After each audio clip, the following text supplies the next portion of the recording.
Hey, folks, today is Thursday, February 6, 2020. Coming up on Roland Martin Unfiltered, Donald Trump shows his ass at the National Prayer Breakfast, pimping pastors, talking about faith. Yeah, I got something to say about that fake Christian. Also, Nancy Pelosi fires back at Donald Trump, saying she didn't just tear up his speech. She didn't call it a State of the Union. She called it a state of his mind. And he lost his mind. Wait till we play that for you. Also, Kweisi Mfume is going back to Congress to fulfill the term of the late Congressman Elijah Cummings. We'll talk to him right here on Roland Martin Unfiltered. Also, the president of Texas Southern University fires back at the Board of Regents after they voted to fire him. We'll tell you exactly what he had to say. Also, I talked with Tom Steyer about his chances. He says that essentially we got to focus on people of color when it comes to winning the nomination. So to hell with Iowa and New Hampshire. That's essentially what he said. And also, a documentary airs tonight on PBS that honors one of the greatest architects you may have never even heard about. We're talking about Paul Williams. Folks, we look forward to that. And so we got a jam-packed show. It's time to bring the funk on Roland Martin Unfiltered. Let's go. He's got it. Whatever the biz, he's on it. Whatever it is, he's got the scoop, the fact, the find. And when it breaks, he's right on time and it's rolling. Best believe he's knowing. Putting it down from sports to news to politics. With entertainment just for kicks, he's rolling. It's on go, y'all. It's Roland Martin, Rolling with Roland now. He's funky, he's fresh, he's real, the best, you know he's Roland Martin now.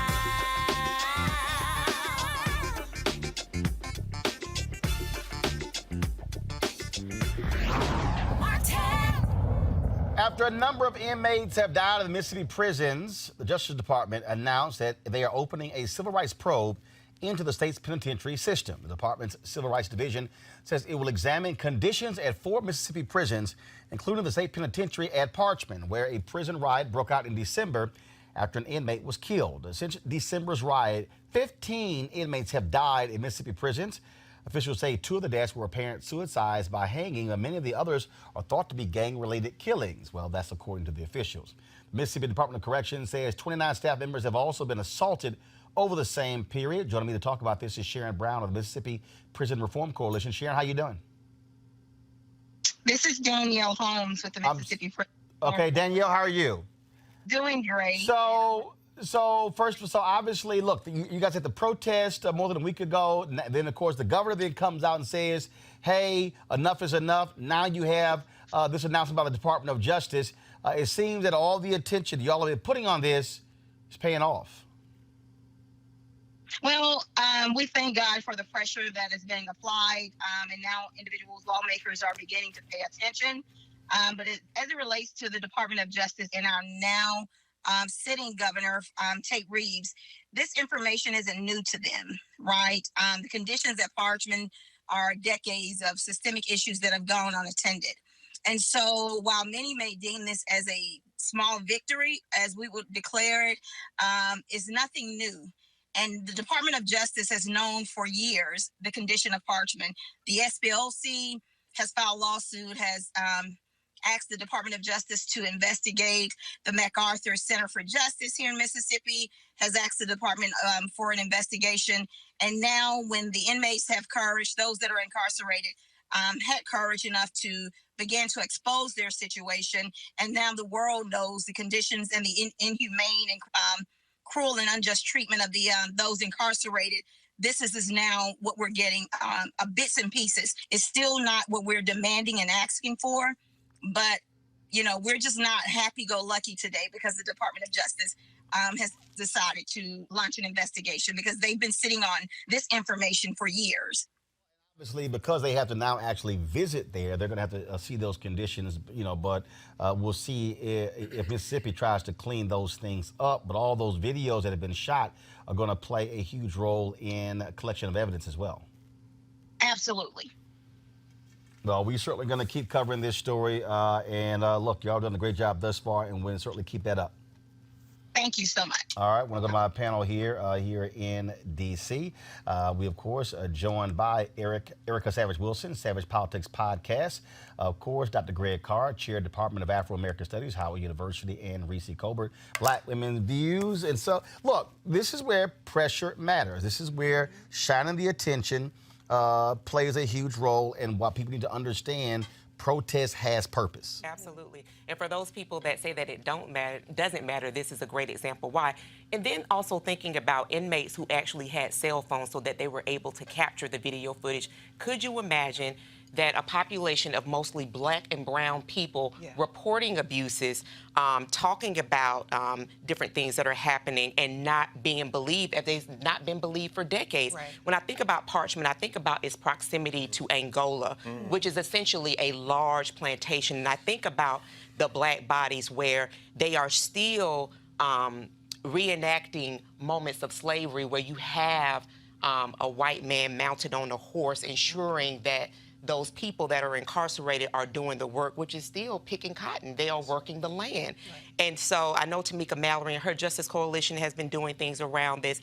And this is another reason why it is important to engage in your local politics. We're talking about a Republican governor of a state with a significant Black population. Right. People have to understand that their engagement matters on the local, state, and federal level, because they need to see governorship at that level, executive level, that's reflective of the people that reside within that state. Absolutely. Yeah, I agree with everything you said, Erica, and I would just add that, well, continuing along that vein, these young sisters in particular, I think about Rukia Lumumba, who graduated from Howard Law School, whose father was the mayor of Jackson, Mississippi at one time, whose brother is now the mayor. I mean, these young sisters are working electoral politics, but they're also organizing outside of it. And of course, that's a Mississippi tradition. Mrs. Hamer was beat mercilessly in one of those prisons. In fact, Parchment, you know, I think about Kwame Ture, Stokely Carmichael, incarcerated there. I was in Chicago finally on Friday night, the night before Black History Month kicked off, having a conversation around Black history. And a lot of people in Chicago expressed concerns for what's going on in Mississippi, because that's the reverse migration pattern.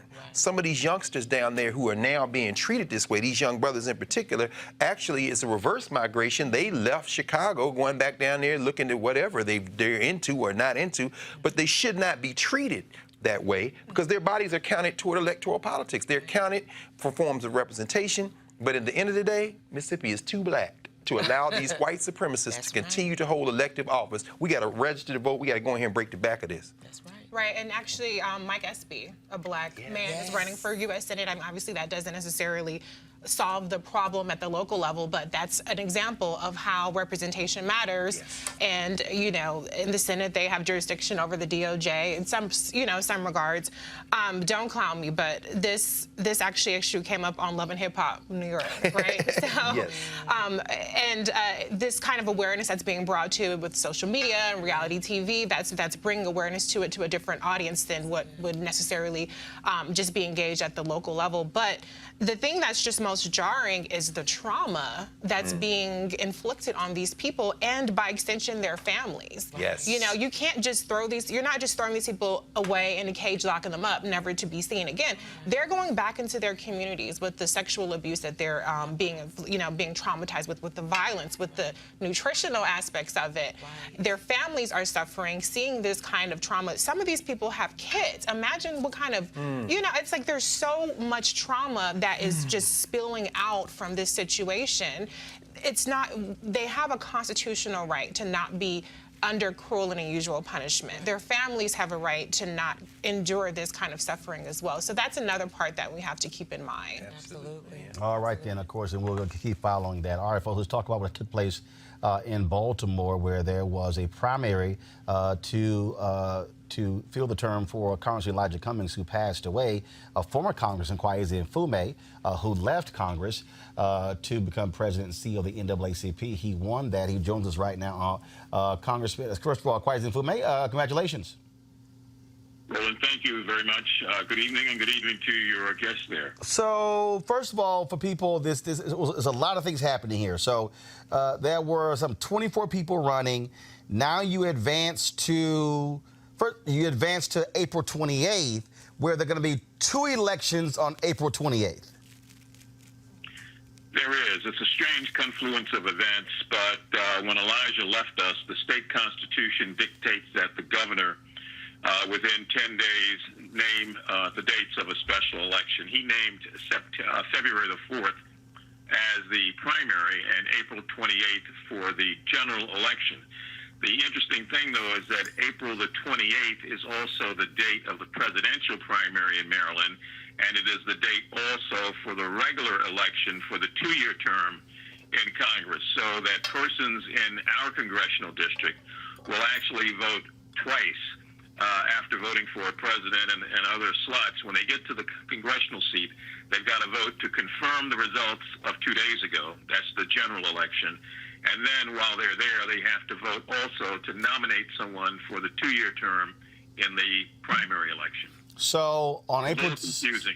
so on April 28th, you're running against Kim Kweisi. She's also been on this show, who got on the Republican side to fulfill the remainder of the term from April through November, well, through the next Congress, of Congressman Elijah Cummings. And then on the same day, you have the actual primary for the next 2 years.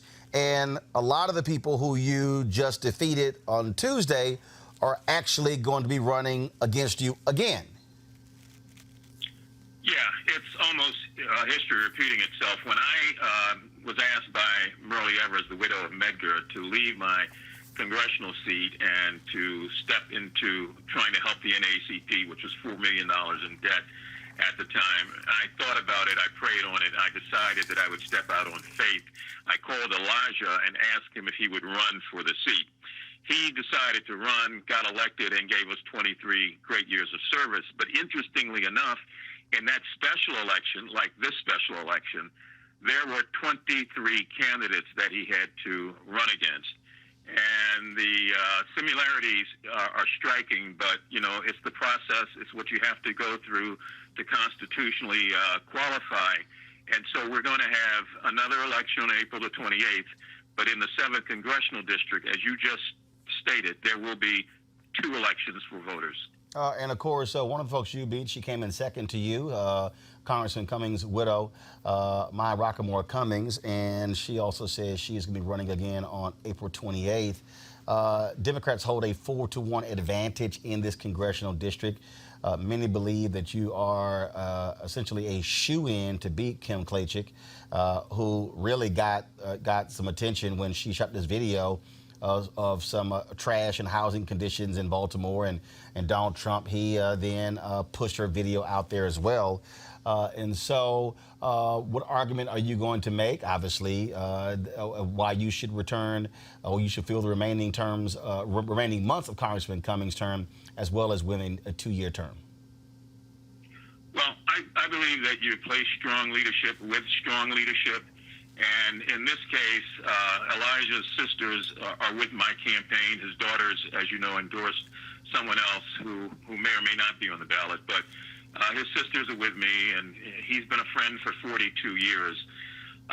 My real issue here is that we've got to find a way, meaning we in the 7th Congressional District, to look at everybody and to determine what's best. I don't take anything for granted. Every time I hear the word shoo-in, I run away from it. I fought for everything in my life that I've ever had since I was walking the streets of Baltimore as a member of a gang and running around homeless without a high school diploma or anything else. So for me, it's fight for what you believe in, and I'm going to do that. I think in terms of Ms. Kweisi and I, the contrast is clear. She's an ardent supporter of Donald Trump. I am not. She believes that there are certain ways to govern from a perspective that is closely aligned to his. I do not. She, in my opinion at least, will have an opportunity to go before voters and to make her case. I've been making my case all my life in this city. The people know me, I know the community, and the community knows me. And I think at the end of the day, Roland, people are going to vote their gut, they're going to vote their heart, they're going to vote what they know to be true, and they're going to vote for people who they see as persons who's always been with them. All right, then. Well, Kweisi Mfume, we surely appreciate it. Good luck, and I'm sure we'll be having you back on and others as we get closer to that election. Okay. Thank you, sir. I All right, appreciate it. thanks a bunch. Got to go to a break, folks. When we come back, we're going to talk about redistricting as well as in Virginia. We'll talk about Donald Trump acting a complete fool at today's National Prayer Breakfast. All that next. Roland Martin Unfiltered. You want to check out Roland Martin Unfiltered? YouTube.com/Roland S. Martin. And subscribe to our YouTube channel. There's only one daily digital show out here that keeps it black and keep it real. It's Roland Martin Unfiltered. See that name right there? Roland Martin Unfiltered. Like, share, and subscribe to our YouTube channel. That's youtube.com/Roland S. Martin. And don't forget to turn on your notifications so when we go live, you'll know it. You want to support Roland Martin Unfiltered? Be sure to join our Bring the Funk fan club. Every dollar that you give to us supports our daily digital show. There's only one daily digital show out here that keeps it black and keep it real. As Roland Martin Unfiltered. Support the Roland Martin Unfiltered daily digital show by going to RolandMartinUnfiltered.com. Our goal is to get 20,000 of our fans contributing $50 each for the whole year. You can make this possible. RolandMartinUnfiltered.com. All right, folks, join Dr. Jackie Hood Martin as she engages others to think like a leader. Are you looking to enhance your leadership or that of your team in 2020? Well, you can join her newest online course and mastermind group, How Successful People Think. She'll be your guide as you learn timeless leadership principles to apply to daily living. The offer expires February 28th. To register, go to www.livetolead.com/Leesburg. That's LIVE number 2, LEAD.com/Leesburg. Folks, voting rights advocate Philip Thompson and former Virginia delegate Michael Futrell have formed the National Black Nonpartisan Redistricting Organization ahead of the Virginia legislature's vote on a proposed constitutional amendment that would end gerrymandering in the state. The ballot measure would transfer the power to draw both congressional and state districts to a 16-member commission composed of 8 legislators and 8 citizens. Philip Thompson joins us right now to discuss this. Philip, glad to have you here. Obviously, gerrymandering has been a huge issue. We've seen this in North Carolina. We've seen it in Pennsylvania, in Michigan, all across the country. But you've also seen it where you've had ballot measures. In Michigan, they had one, and then the Republican legislature tried to essentially say, well, we can ignore that from what the voters decided. And so, I mean, that's sort of some of the games Republicans have played across the country when it came to these constitutional amendments. Roland, that's why our effort right now is focusing in on attempting to get in a constitutional amendment, to get this as a constitutional amendment where no matter which party comes in, they can't mess with the vote. They can't change the district and they can't change the process. And so we jumped a big hurdle today with some of the legislation where, you know, some of the opposition to this constitutional amendment came from the Virginia Black Legislative Caucus.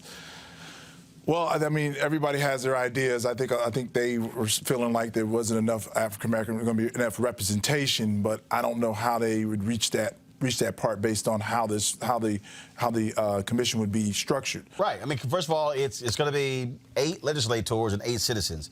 Who picks the citizens? A group of legislators would pick citizens. They would propose citizens, and one of the concerns is that with this is that if the commission could not come to some sort of conclusion, then it would go to the Supreme Court. So Senators Lucas and Locke, 2 African-American state senators, proposed some implementing legislation that would set criteria for how this could be reviewed, how the process would move forward. That it seemed today the House kind of jumped in on and supported the same legislation. We're also down there, we're working on the prison gerrymandering issue, which is extremely important, where these people that are incarcerated in towns outside of where they're from are being counted as citizens of that town for census parts.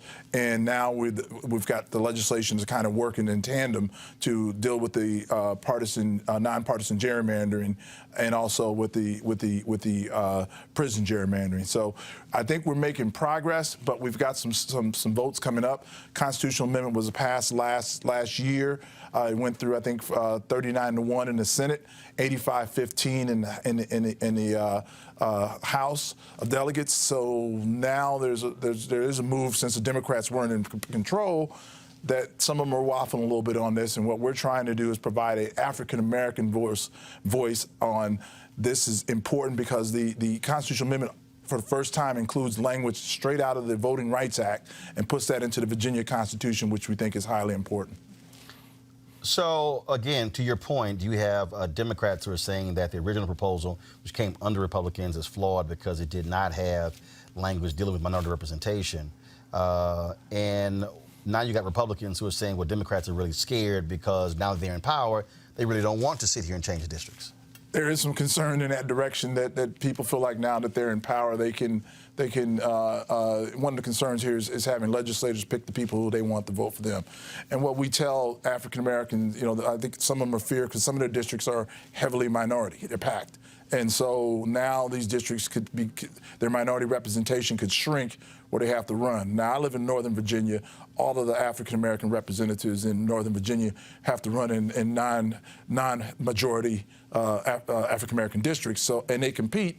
I live in Loudoun County. Our head of Board of Supervisors is black, and even the vice chair of the Board of Supervisors is black. And Loudoun County is nowhere near a majority. Well, this is look, I remember having Cornell Belcher on my Washington Watch show years ago, and we talked about this here.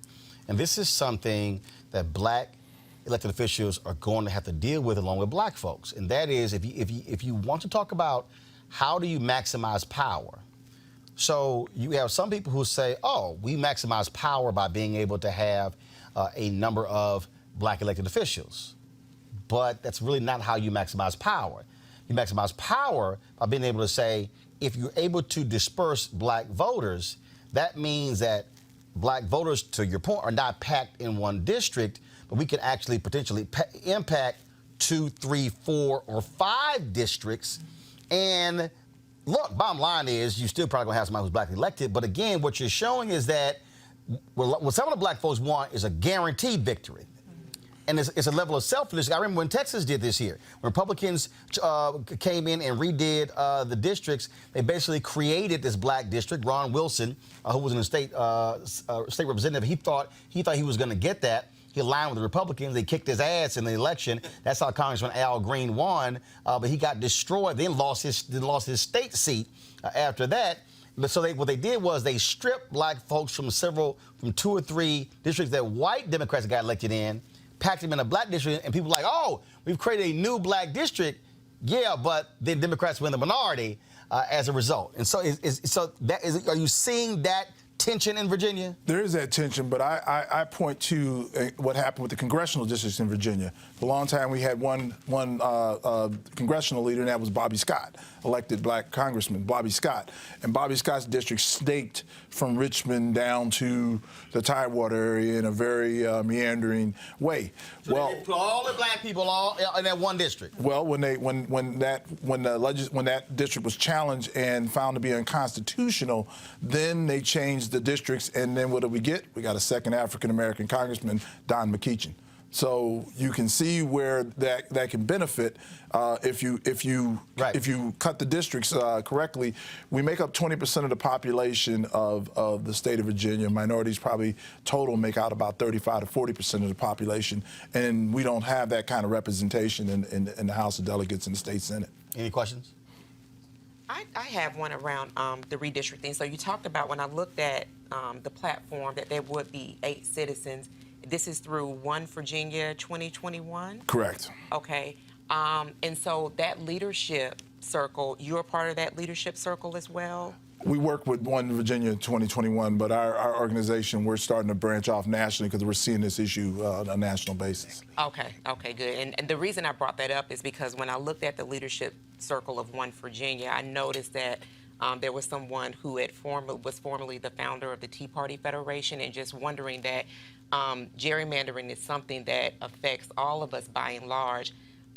What is the balance of power there in ensuring that whatever is put forth with this commission, that it does accurately reflect an expansion of power? The president of One Virginia 2021 is a longtime Democrat.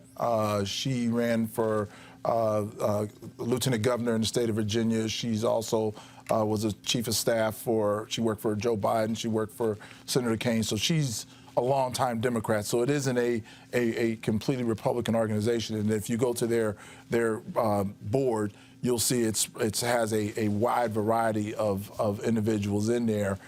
there is some concern with that, no doubt, and there's some suspicion. And one, Virginia 2021 is not very well received by some black legislatures, and myself and Delegate Michael Futrell, in coming to work for them, have been told that we're working for the wrong people. But my concept is that if we as African Americans don't even things out, and even to the extent we're blindly supporting Democrats without working across the board, we're going to continue to be the people that they show up to the last 2 weeks of the campaign, ask for our votes, get our votes, and they disappear. And that's a concern that we have.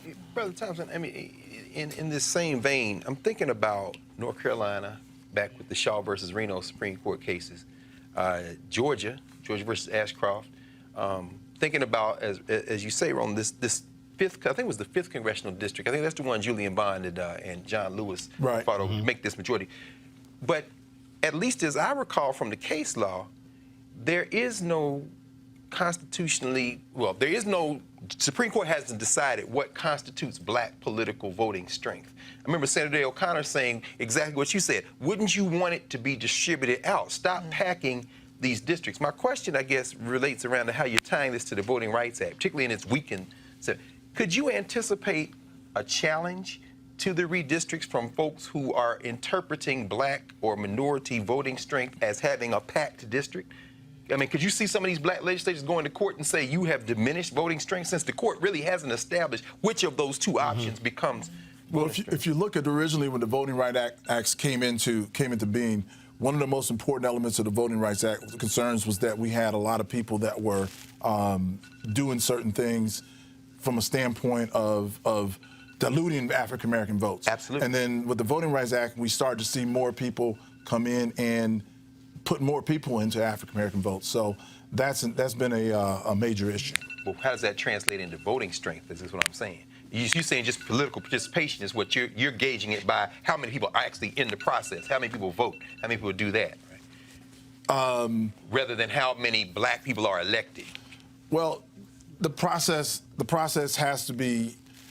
It shouldn't be how many black people elect. It should be voting strength. Sure. And that's what we're going for with this redistricting bill. You will set districts by what the interests are, because there are a lot of African Americans that have the same interests as their white counterparts. Well, that's interesting. And if you look at people in Richmond, might have a whole different interest than somebody down in Tidewater. But if you got a district that snakes from Tidewater to Richmond, and you include all them in, are their interests getting addressed? Tidewater's may be traffic, Richmond may be something else, and that's what we're trying to work for. All right, we'll certainly be watching and see what happens there. And again, gerrymandering is a huge issue all across the country. So, Philip, we appreciate it. Thanks a lot. All right, folks, Democratic National Committee Chair Tom Perez is calling on the Iowa Democratic Party to immediately recanvass Monday's caucus vote after days without a final count and growing concerns about inconsistencies found in the data. He tweeted this, quote, "Enough is enough. In light of the problems that have emerged in the implementation of the delegate selection plan, and in order to assure public confidence in the results, I am calling on the Iowa Democratic Party to immediately begin a recanvass," which is basically a double checking of the vote. Iowa officials have made it perfectly clear they will only do that if a candidate asked to do so. This is what Troy Price, the chairman of the Iowa Democratic Party, said, quote, "Should any presidential candidate campaign in compliance with the Iowa delegate selection plan request a recanvass, the IDP is prepared. In such a circumstance, the IDP will audit the paper records of report as provided by the precinct chairs and signed by representatives of presidential campaigns." Now, here's the deal, folks. Today is Thursday. The caucus was on Monday night. 97% of all have been reported. Where the hell are the other 3%? Y'all, it's Thursday. And here's the deal. Pete Buttigieg, who gave a victory speech that night, his lead is 0.1% over Bernie Sanders. Both of them are tied with delegates, but Sanders is claiming victory because he got 6,000 more votes than Buttigieg. It's all kind of drama taking place. Frankly, Reese, Iowa to me is irrelevant. I say the presidential campaign starts with New Hampshire. Well, I think it's relevant in the sense of fundraising, because right now, the news was out today about Elizabeth Warren. She's canceled $500,000 in ad spends because she didn't get the fundraising boost that she needs. So there are legitimate implications out of the IRA. Right.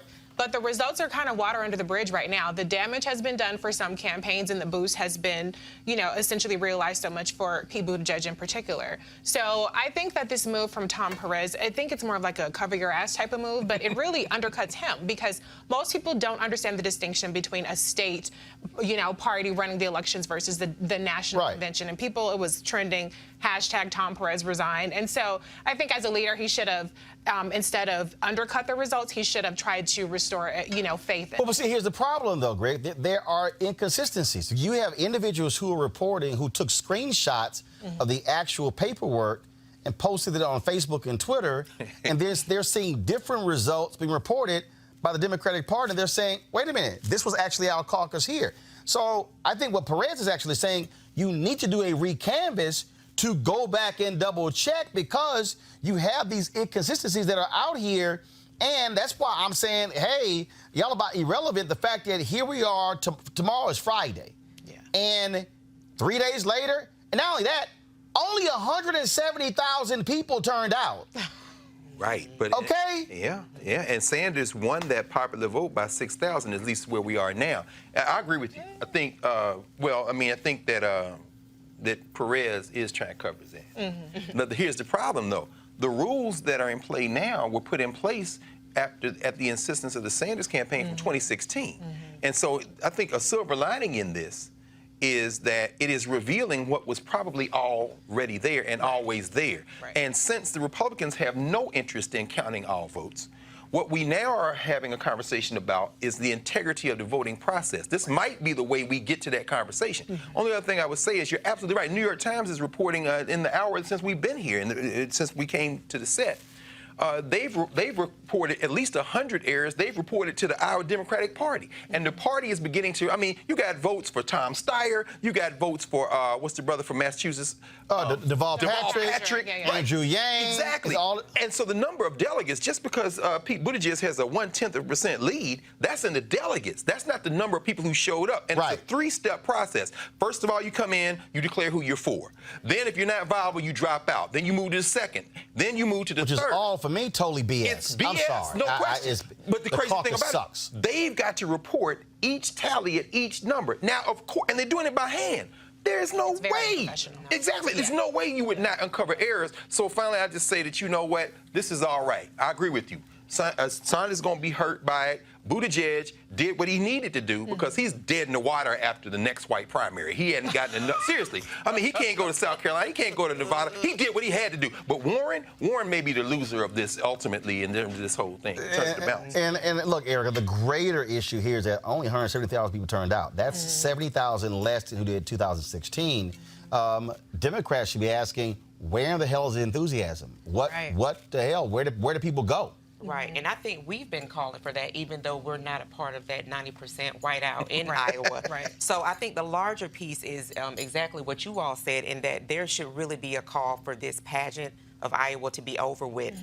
Watching the coverage of this Senate impeachment trial was so interesting because there was such a rush to move from that impeachment trial to Iowa so that these people could go and have coffee at their favorite place, talk to people, just get back to that sense of Iowa and seeing what's on the minds of Iowans. And a lot of what the little coverage I did actually dabble into is people were still undecided. There were some people that were still making up their mind on the day of the caucus. So honestly, this is, I think, more than enough reason to do away with this and to really get to the meat and potatoes of what we're going to be doing. But you also still have some issues that are going on. First and foremost, if you are Joe Biden, we're like all hell. He is not pulling well. He's not pulling well in New Hampshire. And that means that he is going to have to do well in Nevada and South Carolina. Now, what we're seeing is that, and then in later, folks, in the show, you're going to see my interview with Tom Steyer. The ladies polling that Tom Steyer is actually in second place in South Carolina, and is polling around 24% among African Americans. That's what's happening there. So if you're Joe Biden, you have to really get through the next two, and you got to hope you go on a run, because I'm going to pull up in a second. Polling was released in North Carolina.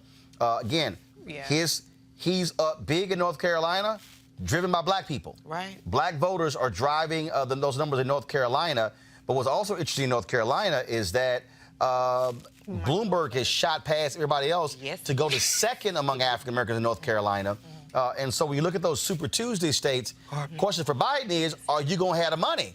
Right, because now we're looking at donors dropping out. Yes. Because the donors are freaking out and they all going crazy.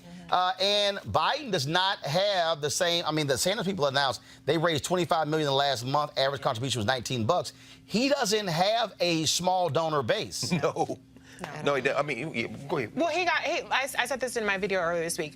Joe Biden got a Kamala bailout because the donors said, cut off Kamala, let's go to jail. That only gets you so far. And right now, the donors, I read an article today, they're saying, well, let's see what Michael Bloomberg is talking about. He's definitely a cheaper bet for them. But here's the deal, though. Self-fund. Right, because he's not doing donors. Right, but if they stand on the sidelines, then that doesn't hurt Michael Bloomberg. That really, really puts Biden in a situation. He might not be viable just for financial reasons alone, not even having anything to do with the polling. He needs something very decisive to happen very quickly because it looks like he's collapsing to the donors. And people talk about black vote. How can you say that he's not doing well with the black vote? Well, Steyer is on his tail in the black vote in South Carolina. Bloomberg is on his tail in North Carolina. There are other polls that are coming out that says Bloomberg and Steyer are gaining. Greg, question is here that if Biden all of a sudden goes through New Hampshire, let's say comes in third and fourth. Probably, yeah. Then all of a sudden, now you got Nevada. Now the question then becomes, are black folks in South Carolina going to say, side eye for Joe? I mean, look, if all of a sudden black folks start, Joe, you looking, if he does not, first of all, he has to win South Carolina now. Yeah. He's not going to win the next two. No. I'm going to say right now, if Joe Biden does not win South Carolina, It's over. and I'm talking about winning South Carolina by at least 5 points, it's DOA. Right. Well, That's supposed to be the firewall. I mean, I hear you. You know, it's intriguing when you raise the money complex. If they're going to pull the money from Biden, and we all heard a few days ago John Kerry being overheard. You know, this billionaire class of Steyer and Bloomberg, and I'm thinking about there are a lot of black folks who they're trying to pull into their operations. Yeah. I don't think black folks are any more or less informed than any other American voter. So what that means is low information voters who are voting based on TV ads. So it's easy for a Steyer or a Bloomberg to carpet bomb television and have people say, well, I'm a vote. Because, as you said, what black voters are most concerned about is defeating Trump. Precisely. And so Joe Biden... If you look weak... Look, and it's not his first rodeo. Joe Biden ain't never got no votes from black people. Third time he's run. No question. And Barack Obama rescued Joe Biden from obscurity. Third time he's run. And so, Roland, I think you're raising something that is very important to understand. It will be very easy for Joe Biden to collapse if black voters decide, dude, I think Bloomberg can beat Trump. Now, here's the problem. Sanders is not going away. Oh, no. I mean, you still got it. Right. Yeah, Look, first of all, Bloomberg is banking on Super Tuesday strategy. Yes, he is. So you're not going to see if Bloomberg is viable when it comes to votes. Right. Spending money means nothing. At the end of the day, can you get votes? Right. Okay? It's simple as that. Right. Can he win on Super Tuesday? Deval Patrick using the same strategy. I'm just not seeing it. But here's the thing that also I think that we also have to look at. First of all, it looks like Chicago Mayor Lori Lightfoot is soon about to endorse a Bloomberg. You've already had D.C. Mayor Muriel Bowser endorse Michael Bloomberg, huh? Michael Tubbs in Stockton. You got Tubbs. You also have, of course, you also have Steve Benjamin in Columbia, South Carolina, who endorsed Bloomberg early on. Intriguing. But here's the thing with Joe Biden, and I'll be real clear. Joe Biden got to stop sitting on his ass. Yeah. No Well, question. come on, energy. Come on, energy. What else can he do, though? No. Here's what I mean. Here's what I mean. Just make. Here's what I mean. Energy. I've sent repeated emails to folks saying, get Joe Biden on this show. Ain't happened. Now, let me be clear, y'all. Buttigieg has been on this show. Yang has been on this show. Harris was on this show. Castro was on this show. Warren has been on this show. Sanders has been on this show. Beto was on this show. Steyer's on this show today. Now, all I'm saying, this ain't just me. Where's Joe Biden on black radio? Right. See, I don't understand what. Look, dude, if you ain't got money, Listen. Yeah. That's what you might want to take advantage of free media. No question. I don't understand why. I don't understand why on Sunday, before Iowa, all the campaigns they let Buttigieg hit every Sunday morning news show. So I don't know what. And see, and Joe Biden is doing these events. He did several events in Iowa. He didn't take questions. All sort of stuff along those lines. I think it's testy. But it's sort of like, dude, what are you doing? I'm serious. I mean, he is going. Yeah, I get it.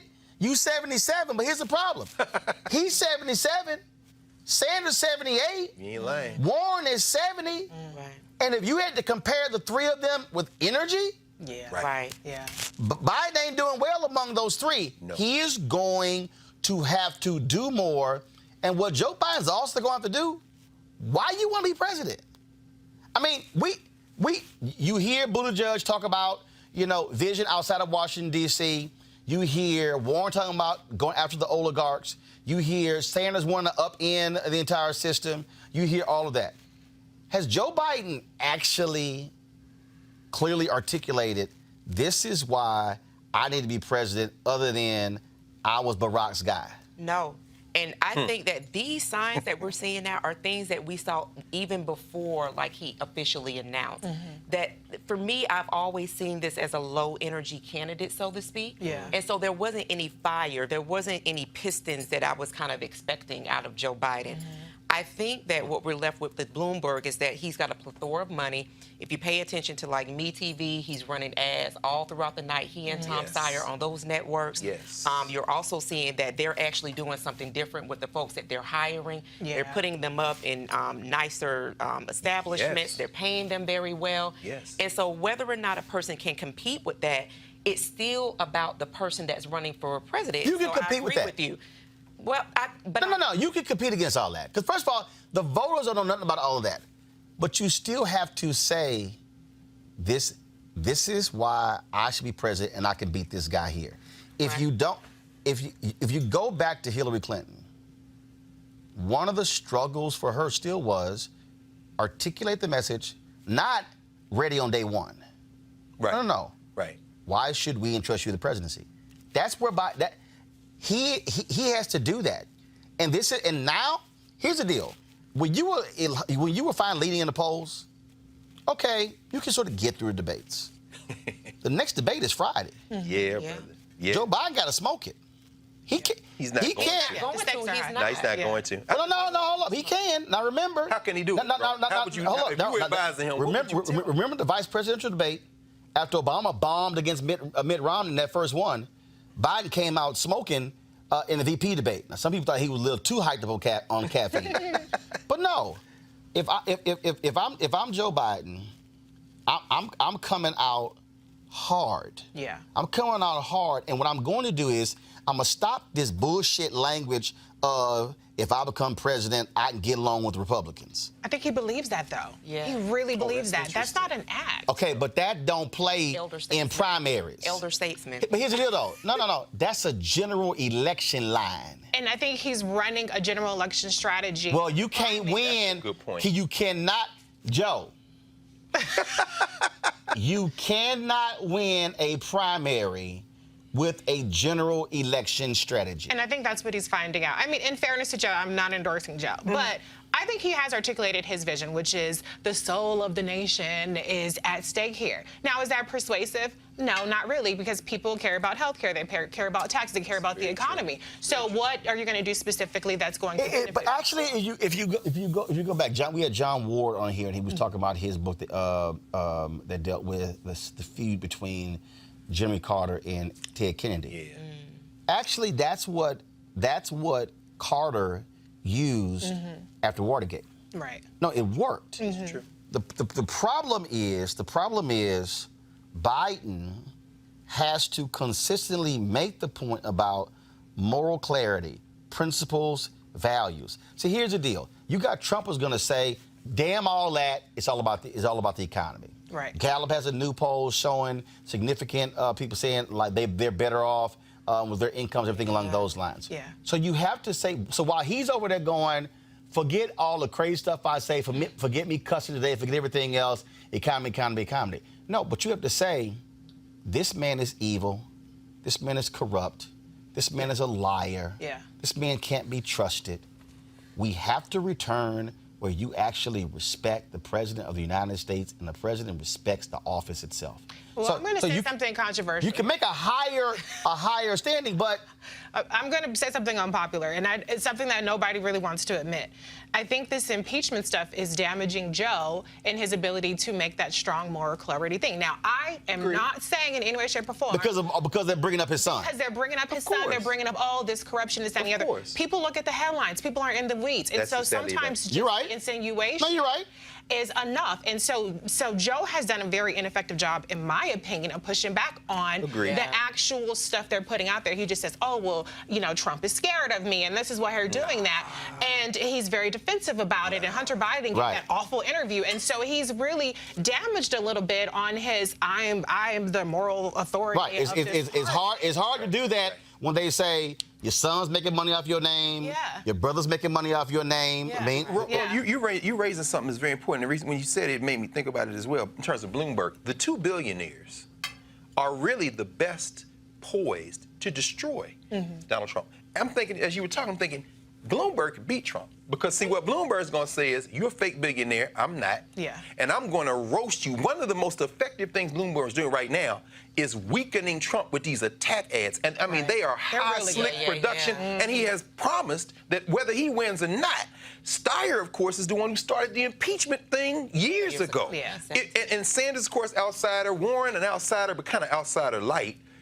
So if he's digging into the black vote in South Carolina, it may be very well because this billionaire who doesn't need anybody's help might be convincing black people this is the guy who will ball up his fist and finally somebody punch this guy in the face. This is a New York brawl. And that, I think, at the end of the day, and this is what I said in 2016, if you're running against somebody who has no decency, morals, or values, there is no such thing in, you know what, there's some things we can't go. I don't care what Michelle Obama had to say. Well, no, I mean, I get it. It sounded great when she said, when they go low, we go high. Okay, that worked with Obama. That worked when Obama ran against McCain and ran against Romney.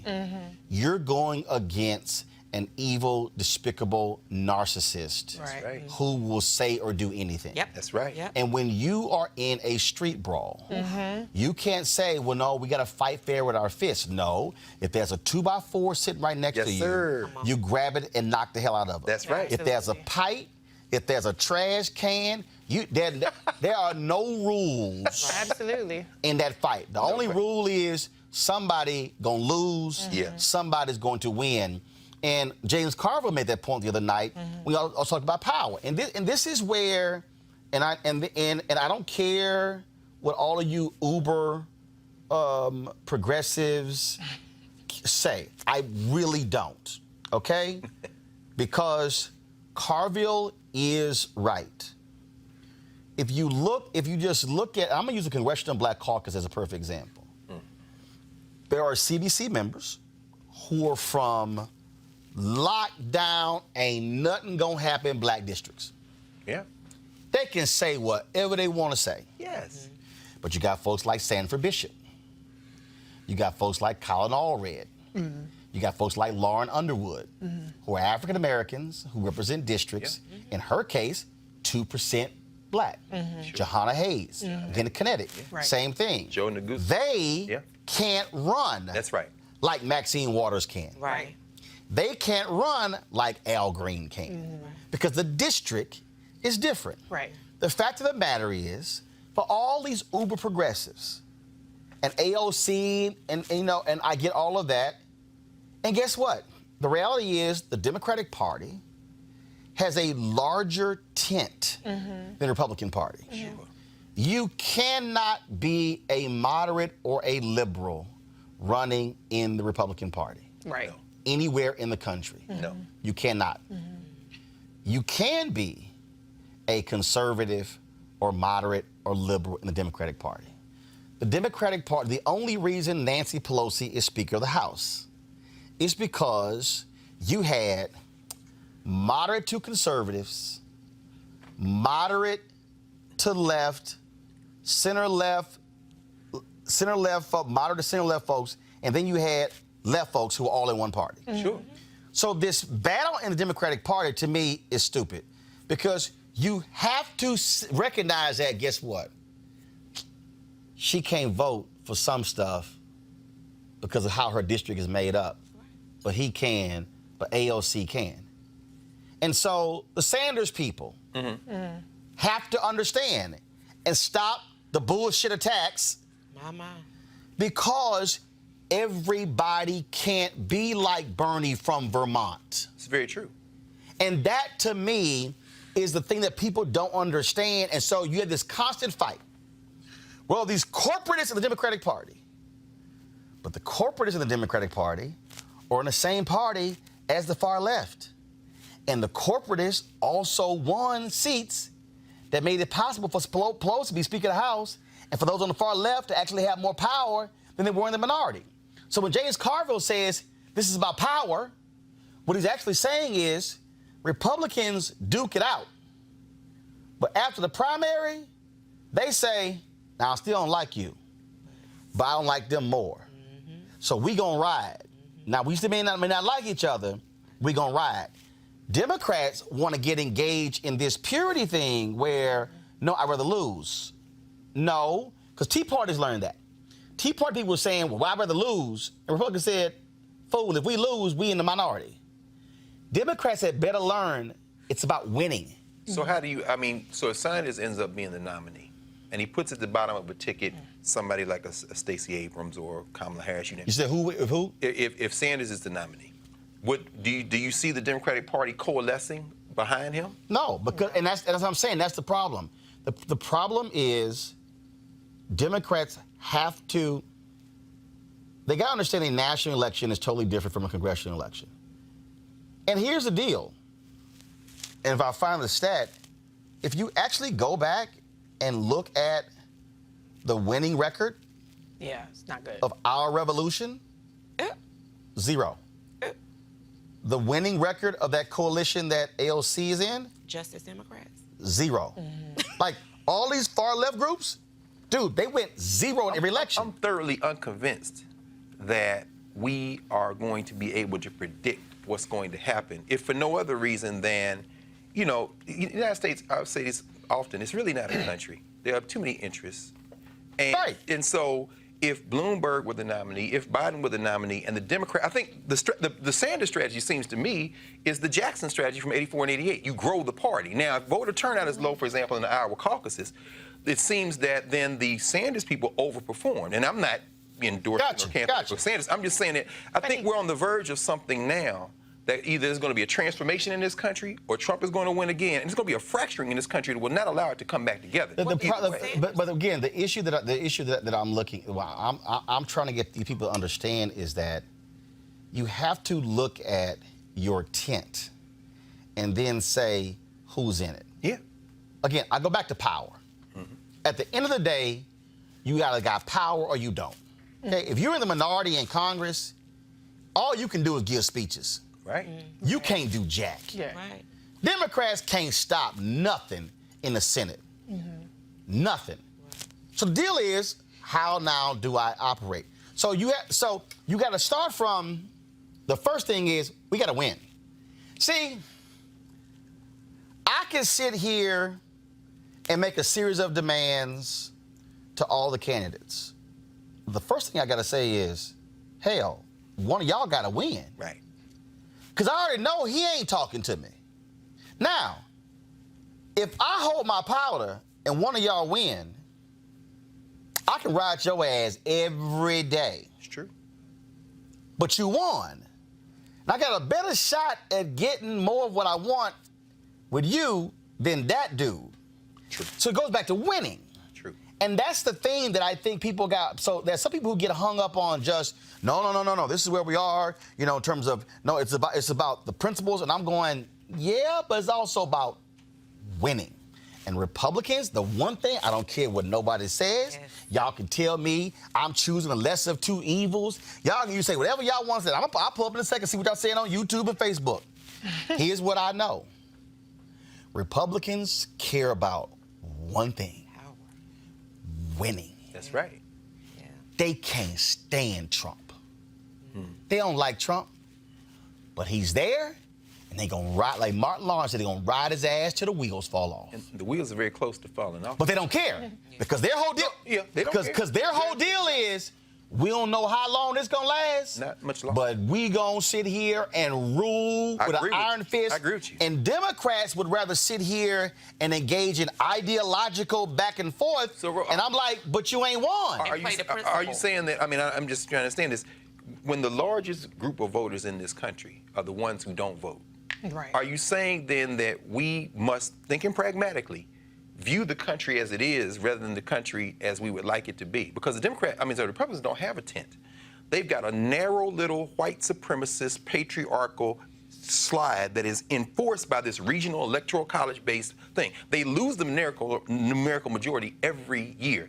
By that logic that you're articulating, and I'm not disagreeing with it, I'm saying if that is the vision, that we have to shrink this experiment, this settler state, to this notion of pragmatism and winning, it seems that among the candidates now, it may only be the billionaires, Steyer and Bloomberg, who can really wage the war. Because any other here's the deal. I don't necessarily. I don't know. Here's the deal. For me, what it comes down to is, I'm not wasting my time in any of these polls.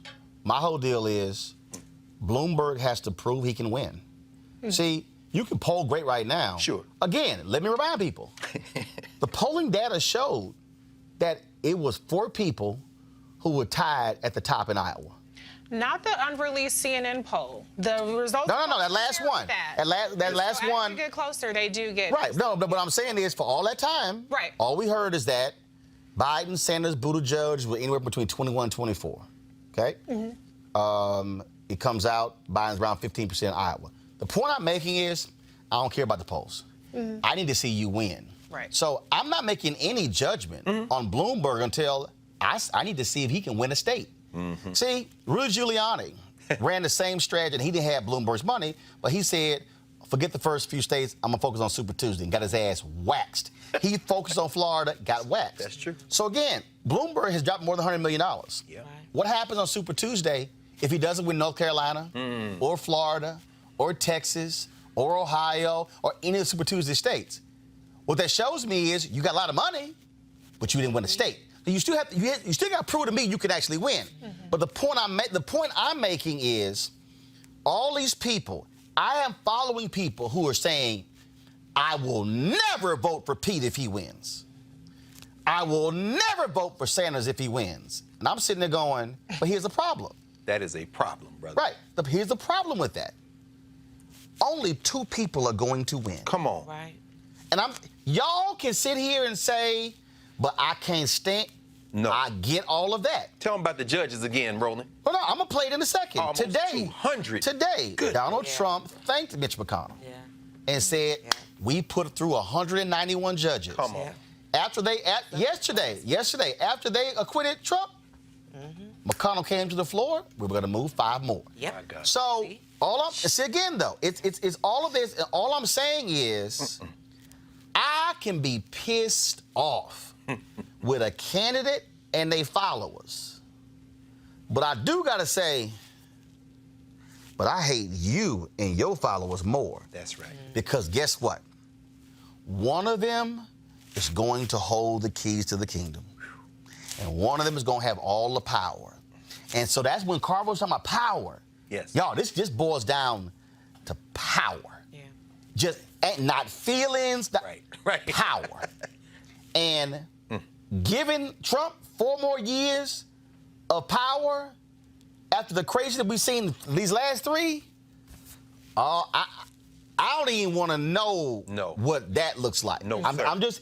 I'm just saying, so while everybody's going through these campaigns, no, sir, I would say pull back on some of that. I am not, because argue for your candidate. But the real issue here is, I'm telling you, the plan that they have, if he wins 4 more years, is beyond diabolical. No question. I'm gonna repeat this. I'm gonna play the soundbite in a second. Matter of fact, y'all can cue it up. They've already pushed through 191 federal judges, 5 more on the docket. By the time the election comes, probably it's gonna be 220 or 230. If he wins 4 more years, I need y'all to understand, at the end of 8 years of Trump, if they control the Senate, he will have appointed 500 federal judges, and they are purposely picking white men between the ages of 35 and 45. White men make up 31 to 36% of the United States. That's right. Nearly 88% of all of the Trump federal judge nominees are white men. 1 Latinx, 0 African Americans. If you want to say make America white again, That's the play, make brother. the America federal court system That's the play. white again, and not just white. Far right-wing, anti-civil rights, anti-woman, anti-LGBT, anti-environment, pro-business, right-wing white federal judges. That, folks, is what you're voting on. You got to go to break. We'll be back on Roland Martin Unfiltered. You want to check out Roland Martin Unfiltered? YouTube.com/Roland S. Martin. And subscribe to our YouTube channel. There's only one daily digital show out here that keeps it black and keep it real. It's Roland Martin Unfiltered. See that name right there? Roland Martin Unfiltered. Like, share, and subscribe to our YouTube channel. That's youtube.com/Roland S. Martin. And don't forget to turn on your notifications so when we go live, you'll know it.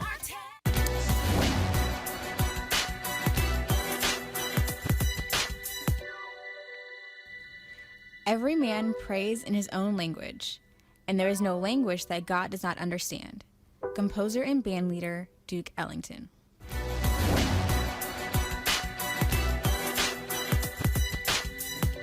Let me go ahead and say this. All y'all dumbasses on YouTube right now talking about, oh, they're cheating Bernie. They remind you what Greg said. The rules, Bernie's people fought to keep the caucuses. They fought to keep the caucuses. Okay? So I need y'all to shut the hell up with all that BS about who's cheating. Because see, that's also part of the deal. Any of you dumbasses who are advancing this whole deal of, oh, they're cheating Bernie, do you know what you're doing? You're doing the work of Donald Trump. Come on now. Yeah. You're a surrogate of Donald Trump. That's what you're doing. The reality is the next state, New Hampshire, is a primary. All right? The polls show Sanders is leading. So what then happens? If Sanders wins, do the other campaigns say they got cheated? Y'all see how this works? So y'all run around talking about he got cheated in 2016. No, he didn't. He ignored black voters. That's what happened in 2016. I told you I got receipts. Whole bunch of black media he didn't do. He learned his lesson after 2016. Why is he doing better? Because he had more outreach to black folks in 2020. But if y'all keep running around with that language of, oh, so-and-so getting cheated, you sound like Donald Trump, and the Republicans and the Russians are looking at that, and they're going to run with it, just so y'all know. Today, Donald Trump did the National Prayer Breakfast, and guess what? He had the audacity to pimp all those stupid pastors who were sitting there who tolerated and laughed at his silly ass. This is what he had to say about Nancy Pelosi and Mitt Romney. Put through a terrible ordeal by some very dishonest and corrupt people. They have done everything possible to destroy us, and by so doing, very badly hurt our nation. They know what they are doing is wrong, but they put themselves far ahead of our great country. Weeks ago and again yesterday, courageous Republican politicians and leaders had the wisdom, fortitude, and strength to do what everyone knows was right.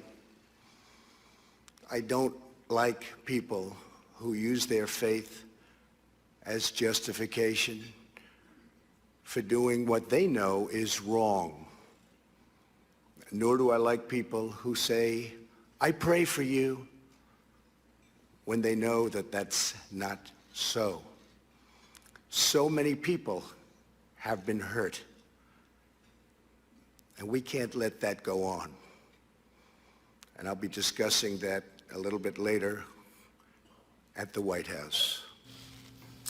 If you are a pastor or a person of faith who sat in that room and said nothing as that fake-ass Christian had the audacity to question somebody else's faith, to question whether or not somebody actually prays for them, then shame on you.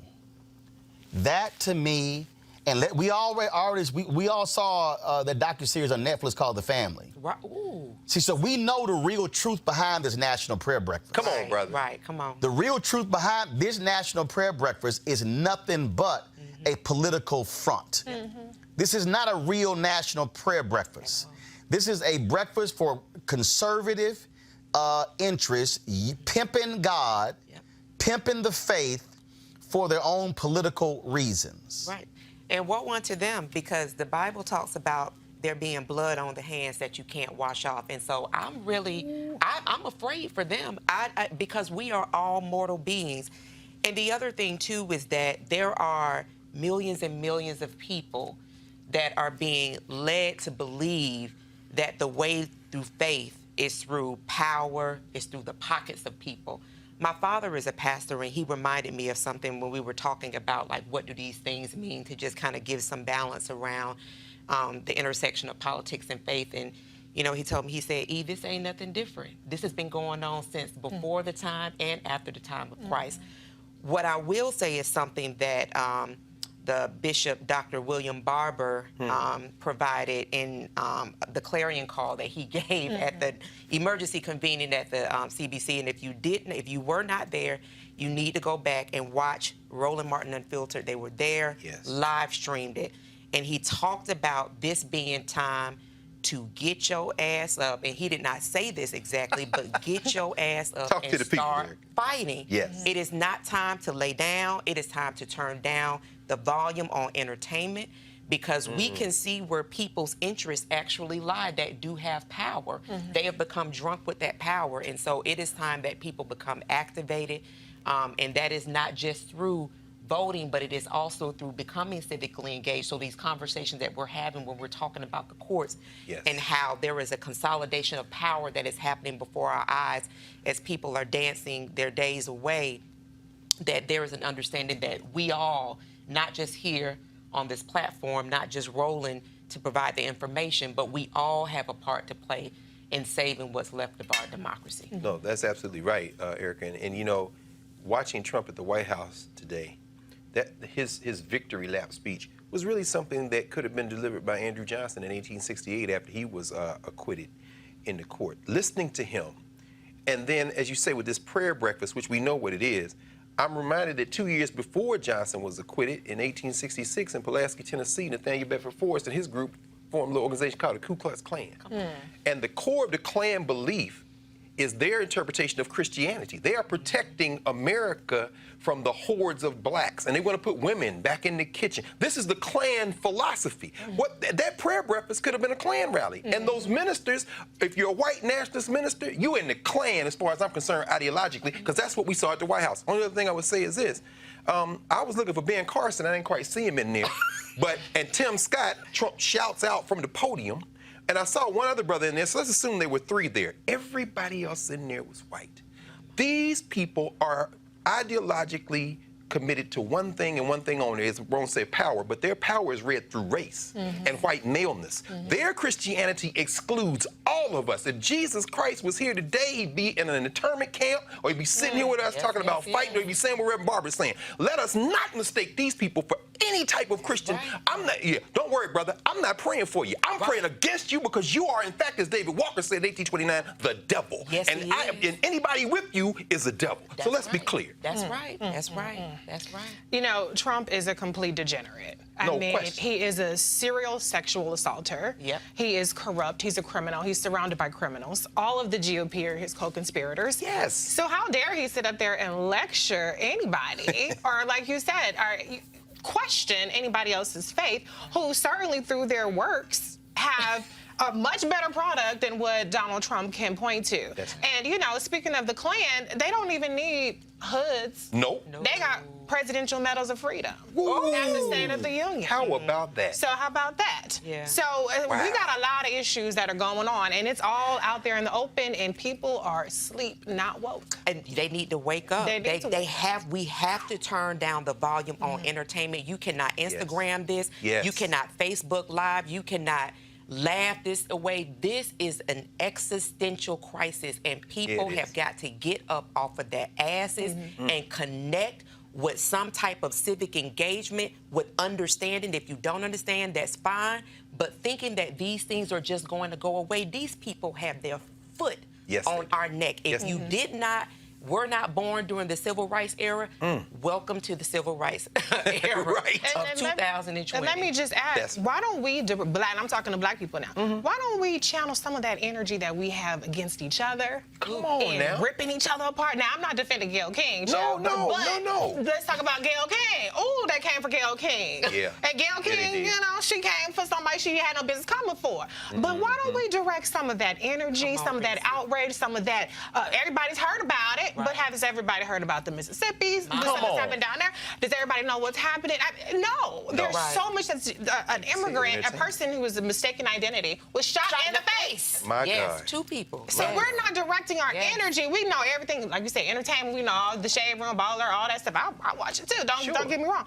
But we're not, where we have that swell of energy, it's at each other. It's at each other. And not at the people that are doing the most damage to our communities and our society. Well, I know one person who who's had enough of Donald Trump. And speaking to Nancy Pelosi, she addressed why she tore up that pathetic speech of his on Tuesday night. Yes, ma'am. You often counsel your members to be dignified in their response to take the high ground. Did you step on that message by tearing up? No, I did not. No, I did not. I tore up a manifesto of mistruths. It's very hard for us to get you to talk about the issues that we are working on, HR 3, infrastructure, and the rest. He misrepresented all of that. It was necessary to get the attention of the American people to say, this is not true, and this is how it affects you.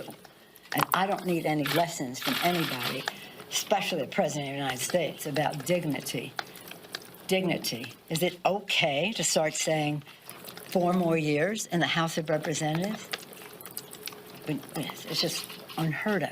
Is it unheard of for the president to insult people there who don't share his view, as well as to misrepresent, present falsehoods? Some would use the word lie. I don't like to use the word lie about what he is saying. So, no, I think it was completely, entirely appropriate. And considering some of the other exuberances within me, the courteous thing to do. Damn, Roland. I mean, when you say 330 million people in this country. Looking at the State of the Union, I'm so glad you said what you said about Rush Limbaugh. I'm watching these 2 ex-frat boys who went to the same prep school, Georgetown, 2 stolen Supreme Court seats, smirking at each other. And then John Roberts, who wants to be, the institutions are so important, John Roberts couldn't even shake Donald Trump's hand. Because guess what? You let this cat out the bag with Citizens United, but now you're seeing coming down the aisle. You're going to reap what you sow now, Roberts, because you've realized your institution may have been damaged beyond saving. You're right, this is an existential crisis. It is. Well, and then, of course, they're so mad at her, and she's like, I'm sorry. Yeah, I tore it up. You know, and then all these people who we need to go after her. Yeah, but this is the same clown who wouldn't even shake her hand. Yeah. Right. So that's why I'm like, I don't want to hear nothing from none of y'all.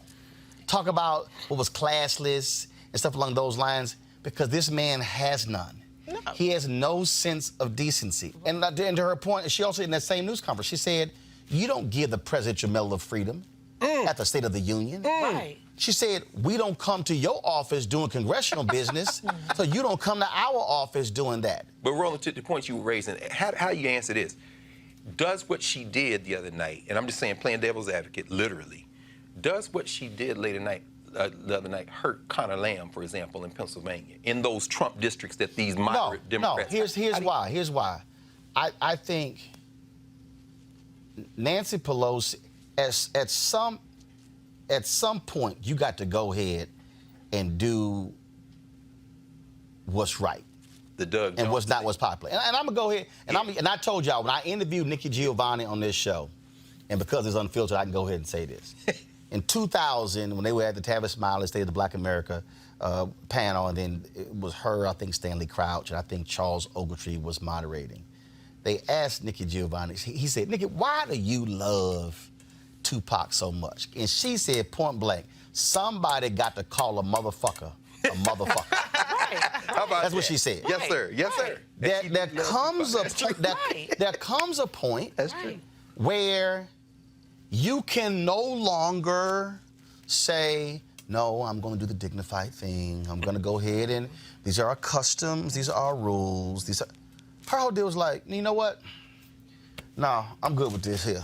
Somebody needs to go Nino Brown on this fool. I mean, that's it. There's a he's holding up the Washington Post, the very same media that he condemns and lamblasts on a daily basis, puts people's lives in jeopardy. You're talking about the trusted travel program has been essentially suspended in the state of New York. Now, when we tie journalists into that, we've had journalists that have traveled to other countries that have had difficulty getting back in the country, that have been accosted, and that have had that have experienced those difficulties by Custom and Border Patrol agents. Right. So when we tie that all together, the Washington Post that has democracy dies in darkness has on their front page Trump acquitted.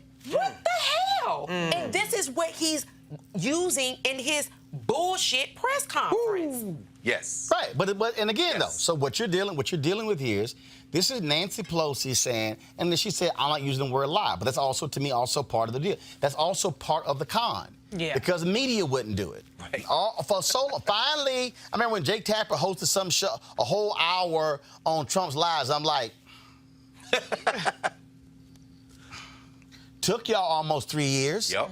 And that's what I'm saying. I mean, I went on ABC This Week in 2017 saying, he's a liar. Right. No, we don't really know we got to know the motive of the person.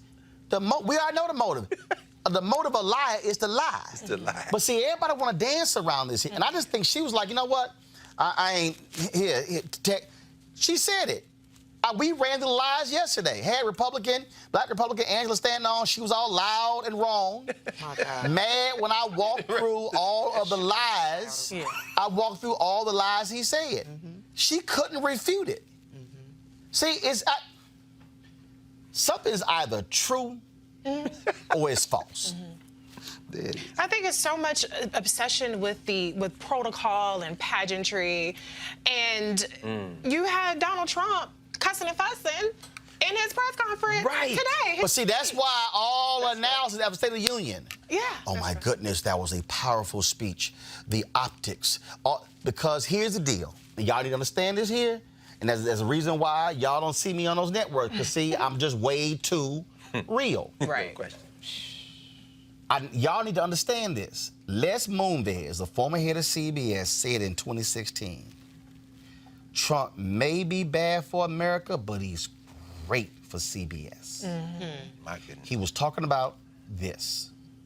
Last report showed that this Fox News is going to make $1.32 billion in profit. CNN around $780 million. MSNBC around $761 million. That, folks, they want the reality show. Right. That's what I need y'all to understand here. So when y'all are watching the analysis, so I'm going to give y'all an example. I was on CNN, and this was the first day Eric Erickson, they had put a press release out, how they had signed him to a CNN contributor, and the first night he was on was a State of the Union. And I never forget, he was sitting at the table over there, I was sitting over here next to David Gergen, and so Eric started talking, and he started saying Obama didn't say this, this, or this. And I was like, what the hell? Now, Wolf Blitz and Campbell Brown were moderating. Y'all, did nobody check them? I was sitting here shaking my head. Then I think it was Wolf and Campbell like, oh, Roland, Eric, Roland disagrees with you. I said, I'm sorry, Eric. Obama said this small business in Arizona, this small business. You just said he did not mention small businesses. I'm sorry, what speech were you listening to? Immediate fact check. Right. See, what they want is they only, to your point, they only want to focus on the pageantry. Mm-hmm. Trump was resolute. He played to the audience. When it came to the Tuskegee Airmen, you didn't hear any of these people on the networks go, y'all notice Trump sat there, had a young black girl, and her mom there said he was going to give her a scholarship. But, folks, he tried to cut $1.9 billion from the Pell Grant last year. Come on. See, that's called instant fact check. Come on. But, see, they operate and live by the optics. Mm-hmm. Right. So Trump knows that. Mm-hmm. Yes. So Trump's like, he does know that. I'm going to give y'all ass a show. Yeah. I'm gonna give Rush the medal. Yeah. I'm gonna have a little black girl. Mm-hmm. I ain't gonna salute a soldier. How about that? I'm gonna have one come out and surprise his wife and kids. He used all of the television tricks. Yeah. And the response was amazing speech. Trump was at his best. You did not hear them go, lie. Right. Lie. You didn't hear them go, play this. Lie. Play this, that's a lie. Play this, that's a lie. Had they done that, had they immediately said, y'all, we about to play for y'all 17 statements that Donald Trump just gave in his speech, and 17 were lies. Yeah. See, that changes the whole deal. Right. But they only care about the optics. And that's why, sorry to cut you off, but Pelosi played that moment well, because instead of it being a nice little panel about... She said, y'all want an optic? Boom. Boom. So now that, well, did you step on your message? My message is Donald Trump sucks. He's a liar, and he fools all of you guys every time and you fall for the bait. So she gave him a different set of bait. And so now, change the subject, because we didn't hear about all those, you know, normally it would be, they love to stretch it out, 2 or 3 day story. Now the 2 or 3 day story becomes her ripping up the stupid-ass speech nobody even cares about. So, went for Pelosi. But she was, but by tearing it up, she immediately was saying, I'm sorry. She said that was a state of mistruth. Yeah. She didn't want to say lie. It were lies. Mm-hmm. But folks in the media don't want to go there because, again, it's like it's messing up the whole deal there. That's what you're dealing with there. So, hey, y'all, Austin, Texas Southern University President Dr. Austin Lane said he did everything with integrity and honor as president of the university, the nation's second largest HBCU, and that he will be back in 30 days to address allegations made by the Board of Regents. Here he is surrounded by supporters. An investigative board. The board is mismanaging and trying to make sure that they do my job. It's my job to do what I do with my deans and with the provost, to make sure that if there are any items that are uncovered, that's what we bring to the board. We get millions of allegations that come into the university all the time, but they have to be uncovered. Allegations are allegations until they're found or uncovered. That's when we bring it to closed session, and they know that. We've done it my whole entire time of being here. So I'm not going to do anything that's going to embarrass myself, my family, my supporters that are here today, my students, my faculty, or my staff. You won't find anything they said today that links anything to me. We'll be back in 30 days with my attorney to dispute every last one of the things that they mentioned in there, including that James Douglas. I don't know where that came from. That threw me for a loop. I don't know what they're talking about with that. But it's clear that they've been spending the last 4 hours trying to negotiate with me and my attorney here for a buyout that we would not accept. Why? Because we didn't do anything. So we'll see you in 30 days.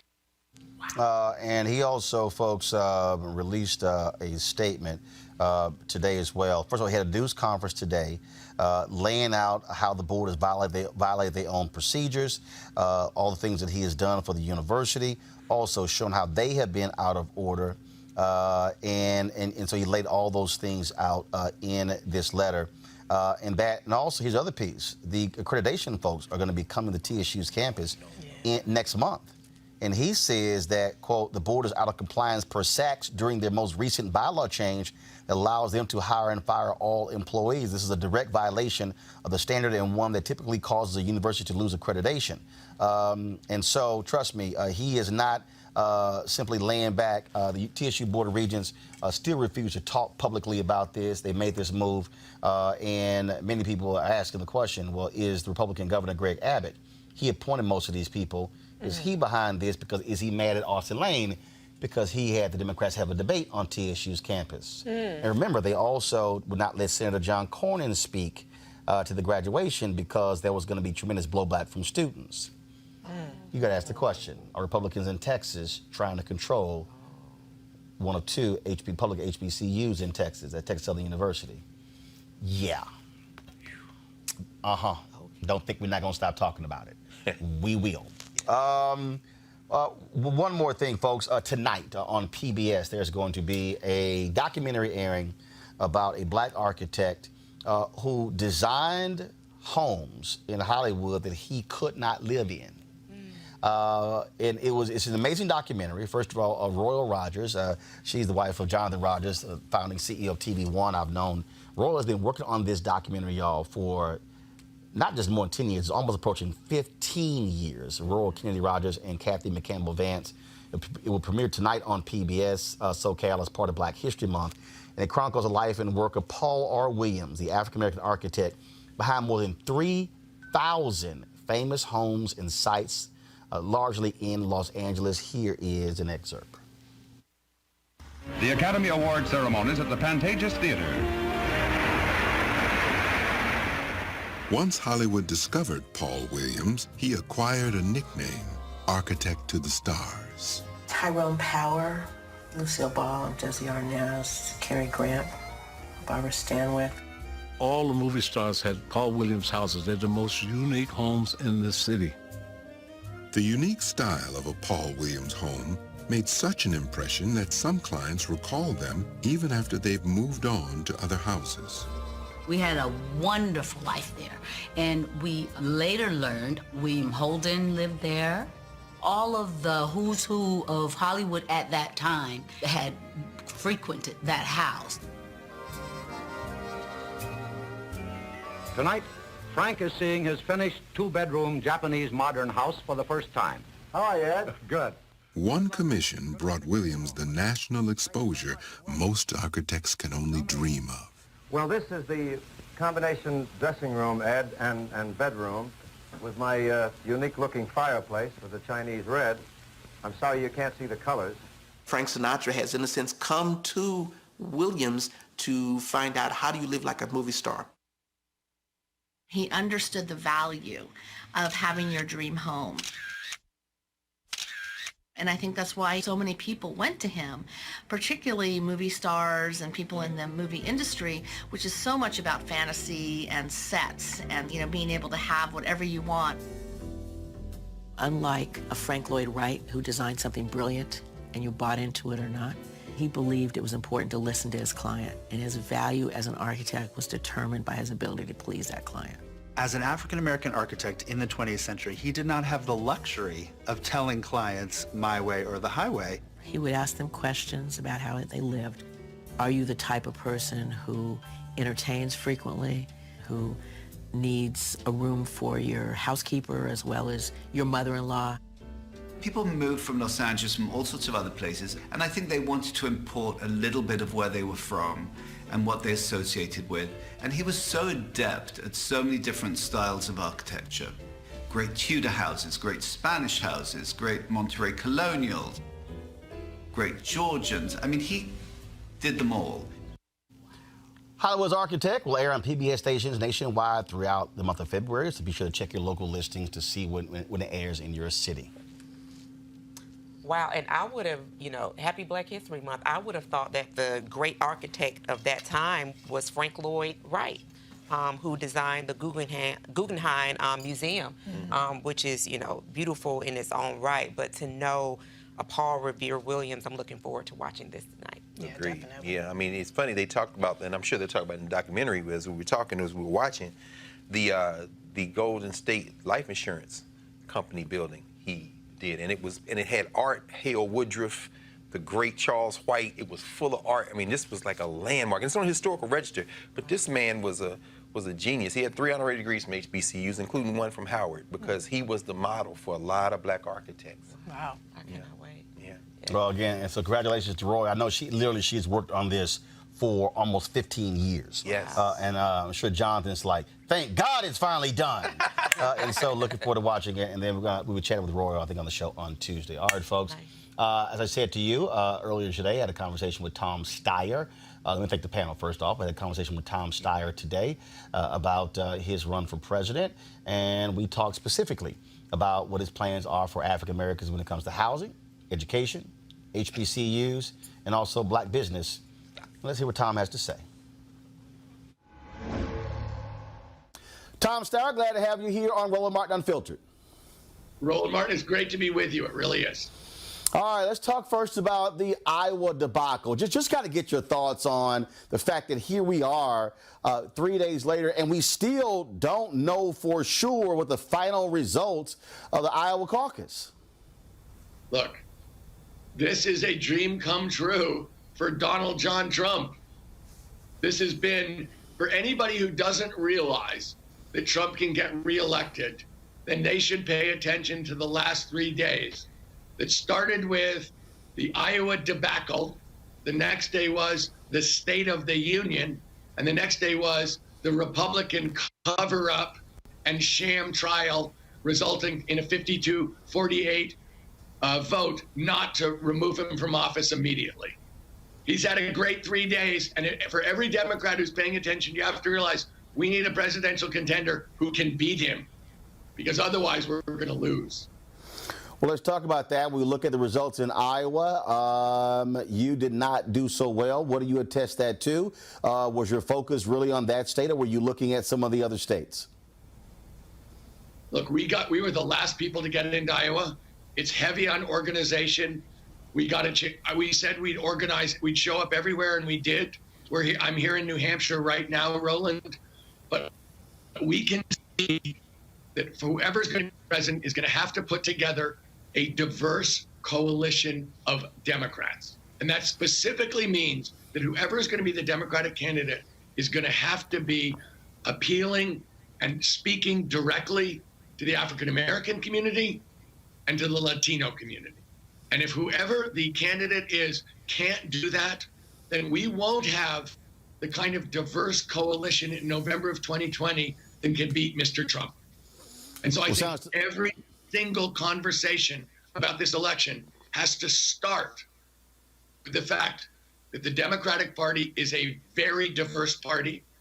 It is going to be led in terms of decision-making by communities of color. And that has got to be considered in looking at every single candidate who wants to represent this party. Well, sounds to me like what you're saying is that with Iowa and New Hampshire being overwhelmingly white, more than 90%, that Iowa and New Hampshire are not representative of the voters across the country, and definitely not the Democratic Party. Well, let me say this. I believe that voters in New Hampshire have got to be thinking about what I'm talking about, Roland. You and I both know that I'm doing very well in South Carolina. I think I'm in second. I get 24% of the black vote specifically in South Carolina. I'm in third place, I think, in Nevada, but moving up every single week. I do very well with Latinos. And so the question people have got to be asking, and that I want to point out, is I believe that the kind of coalition that I'm putting together in Nevada first, and then specifically in South Carolina, is the kind of coalition that's going to be necessary in November. That in fact, this is going to be a turnout election, in my opinion. Mm-hmm. And if whoever the Democrat is not speaking directly, is not connecting with the African American community and the Latino community if we don't get the kind of turnout we need. Trump can get reelected. We've got to face that. That's just a fact. Well, to that point there, when you talk about turnout, I mean, you look at the numbers in Iowa, 170,000 turnout. That was down from 240,000 in 2016. I mean, those were dismal numbers with the number of candidates you actually had in the race. As I said, if you look at the last 3 days, anyone who doesn't realize that Donald Trump can get reelected isn't paying attention. We need a candidate who can attract a diverse coalition. We need a candidate who can go after Mr. Trump on the economy, Roland. Look, Trump's running on the economy. He says it every single day. He's a big liar, and he's lying about this too. But he says he's a great candidate for the economy and for jobs and for growth. He's lying. But whoever the Democrat is has got to be able to go expose him and expose that lie. Show that actually he was a failed businessman and a fake, and that when it comes to the economy, he's terrible for the American people. Look, I spent 30 years in the private sector. I can take him on this stage. I can go toe-to-toe. I can take him down. You can't win this with 2 years at McKinsey. You can't win this as a career politician from Washington, D.C. To beat him on the economy, you actually have to know the economy, and we have to go after him and be comfortable and happy to go toe-to-toe with him and expose him. And that's what I can do. We've got to do that, Roland, or we can't win. He often talks about, obviously, low unemployment. He's always touting lowest on record African-American unemployment. But one of the issues that I keep raising is that when you look at some of the other factors out there, he doesn't want to talk about. He touted in the State of the Union the unemployment rate when it comes to black youth. I keep making the point also that you hear him say nothing about the low black home ownership rate. And so in terms of, what specifically is your agenda when we talk about home ownership among African Americans? That's where most Americans are getting their wealth creation from. Let's talk about that. Let's talk about some of those very specific things that African Americans are talking about. And so what is your housing plan specifically to address black home ownership at its lowest rate since 1968 when the Fair Housing Act was passed? Yes. So, Roland, let's take a step backward, because I think, as you know, I believe that policy has got to come out of narrative and history and truth. And as you know, we don't need to get into it right now, but I'm somebody who believes in two things: reparations. I'm for reparations. And two, I would start a commission on race the first day of my presidency to retell the more than 400 years of the African American experience in the United States, to get into the legalized constitutional injustice, discrimination, and cruelty, but also into the contribution of the black community over centuries, not just in building the United States, but in leading the United States from a moral standpoint. But let's talk for a second about home ownership. And let me talk for a second. First, let me start with what I've been doing. I don't know if you know this, Roland, but my wife and I started a nonprofit community bank 15 years ago. We didn't do it because I was running for president. We did it because we could see that banks in the United States redlined communities and didn't support specific people. So it's a mission-driven bank. And its mission is economic justice, environmental sustainability, support businesses owned by women and people of color. Where regular banks redline, that's where we go. If they won't do it, we will do it. It's over $1 billion now in terms of housing. In the last 3 years, we've supported over 8,500 affordable housing units. So I have a history specifically of going into black communities with a bank that's now over $1 billion, started from scratch, where we put in all the money. It'll never come back. It was put in a way that can only be used to make more loans or be given away. And this bank is specifically dedicated to going into underserved communities, specifically black communities in our home state of California, in Oregon, and in Washington. But let's talk for a second about home ownership and why African-American home ownership is historically low, and why black people have been cut out from the basic engine of American family wealth generation, which is called homeownership through mortgage. You buy a house, you take out a big loan called a mortgage, you pay down the loan, the house appreciates in value, presto, family wealth. That is the basic way Americans have built their family wealth for generations. And it's been, African-American families have been prevented from doing it because banks have refused to lend in African-American communities, called redlining. And there's a history of it. I've actually studied it. I've gone and looked to see what it looks like. It was absolutely, they were unapologetic and unashamed. They did it openly. So what would I do to address this? If you look at our housing plan, we have 7 million too few affordable housing units in the country.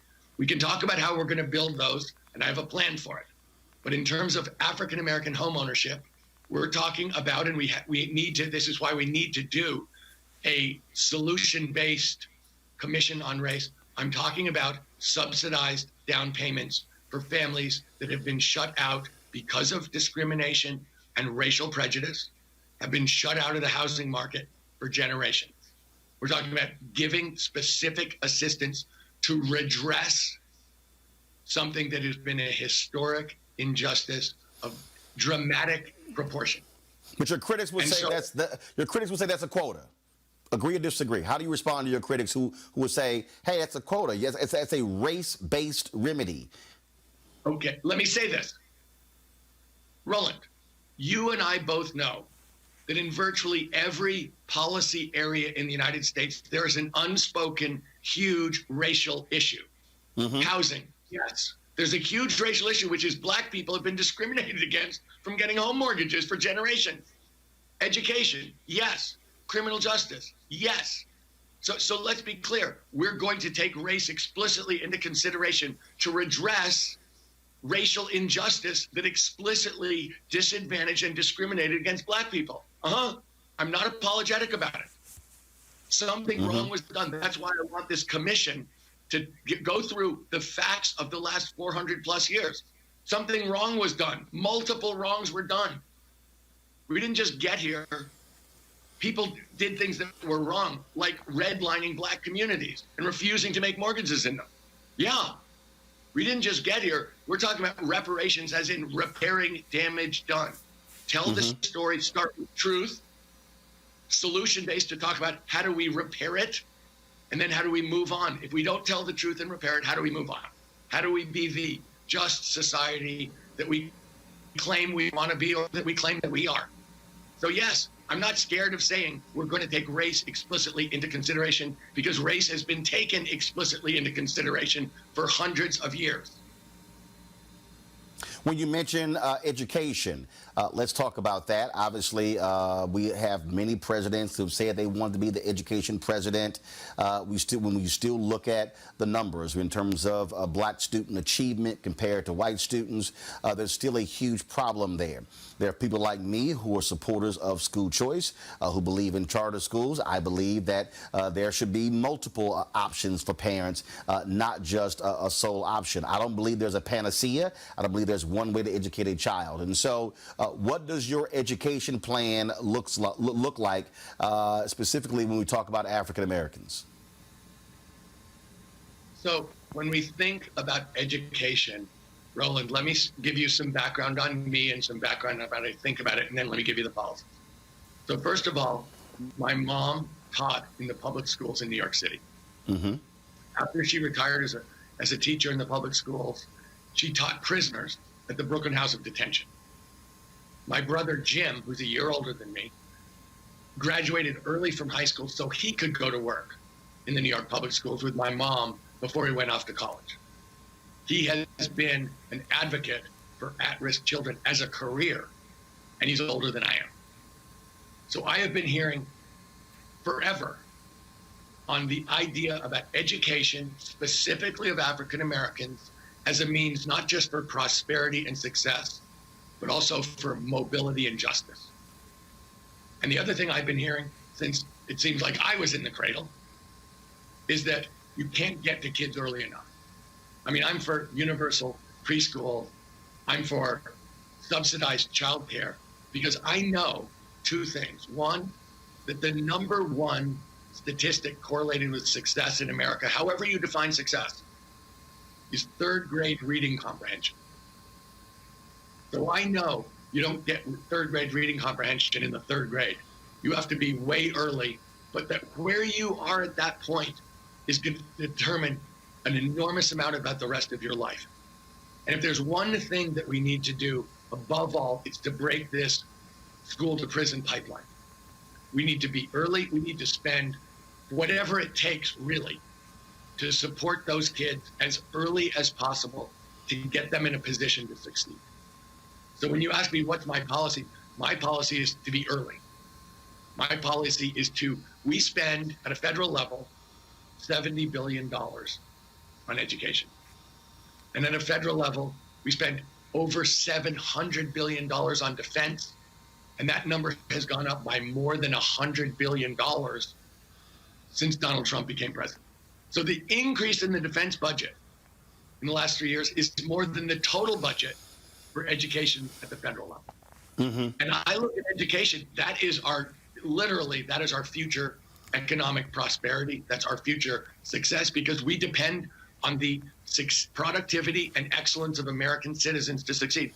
But also, if we're not devoting the money and resources to give specifically African-American kids a chance to live up to their potential, to go wherever their talent and ambition and work will take them, then we are legislating inequality for a generation. Absolutely unacceptable.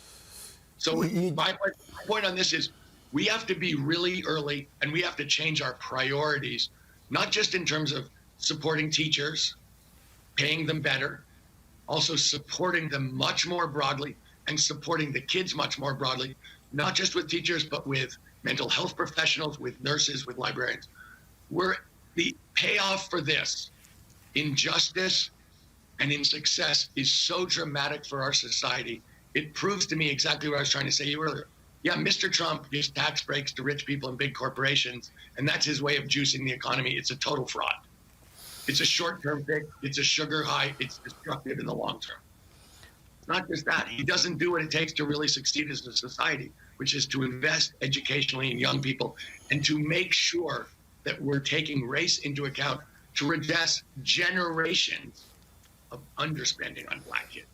Well, what you also are seeing is, frankly, a Secretary of Education who, a federal judge had to admonish her when it came to ignoring an order as it related to the people who are trying to pay back loans from these for-profit colleges. I mean, the Obama administration really went hard after for-profit colleges. The Trump administration has let them off the hook and allowed them to run rampant. I guess when you have Trump University, that's exactly how you operate, so that should be no shock to people.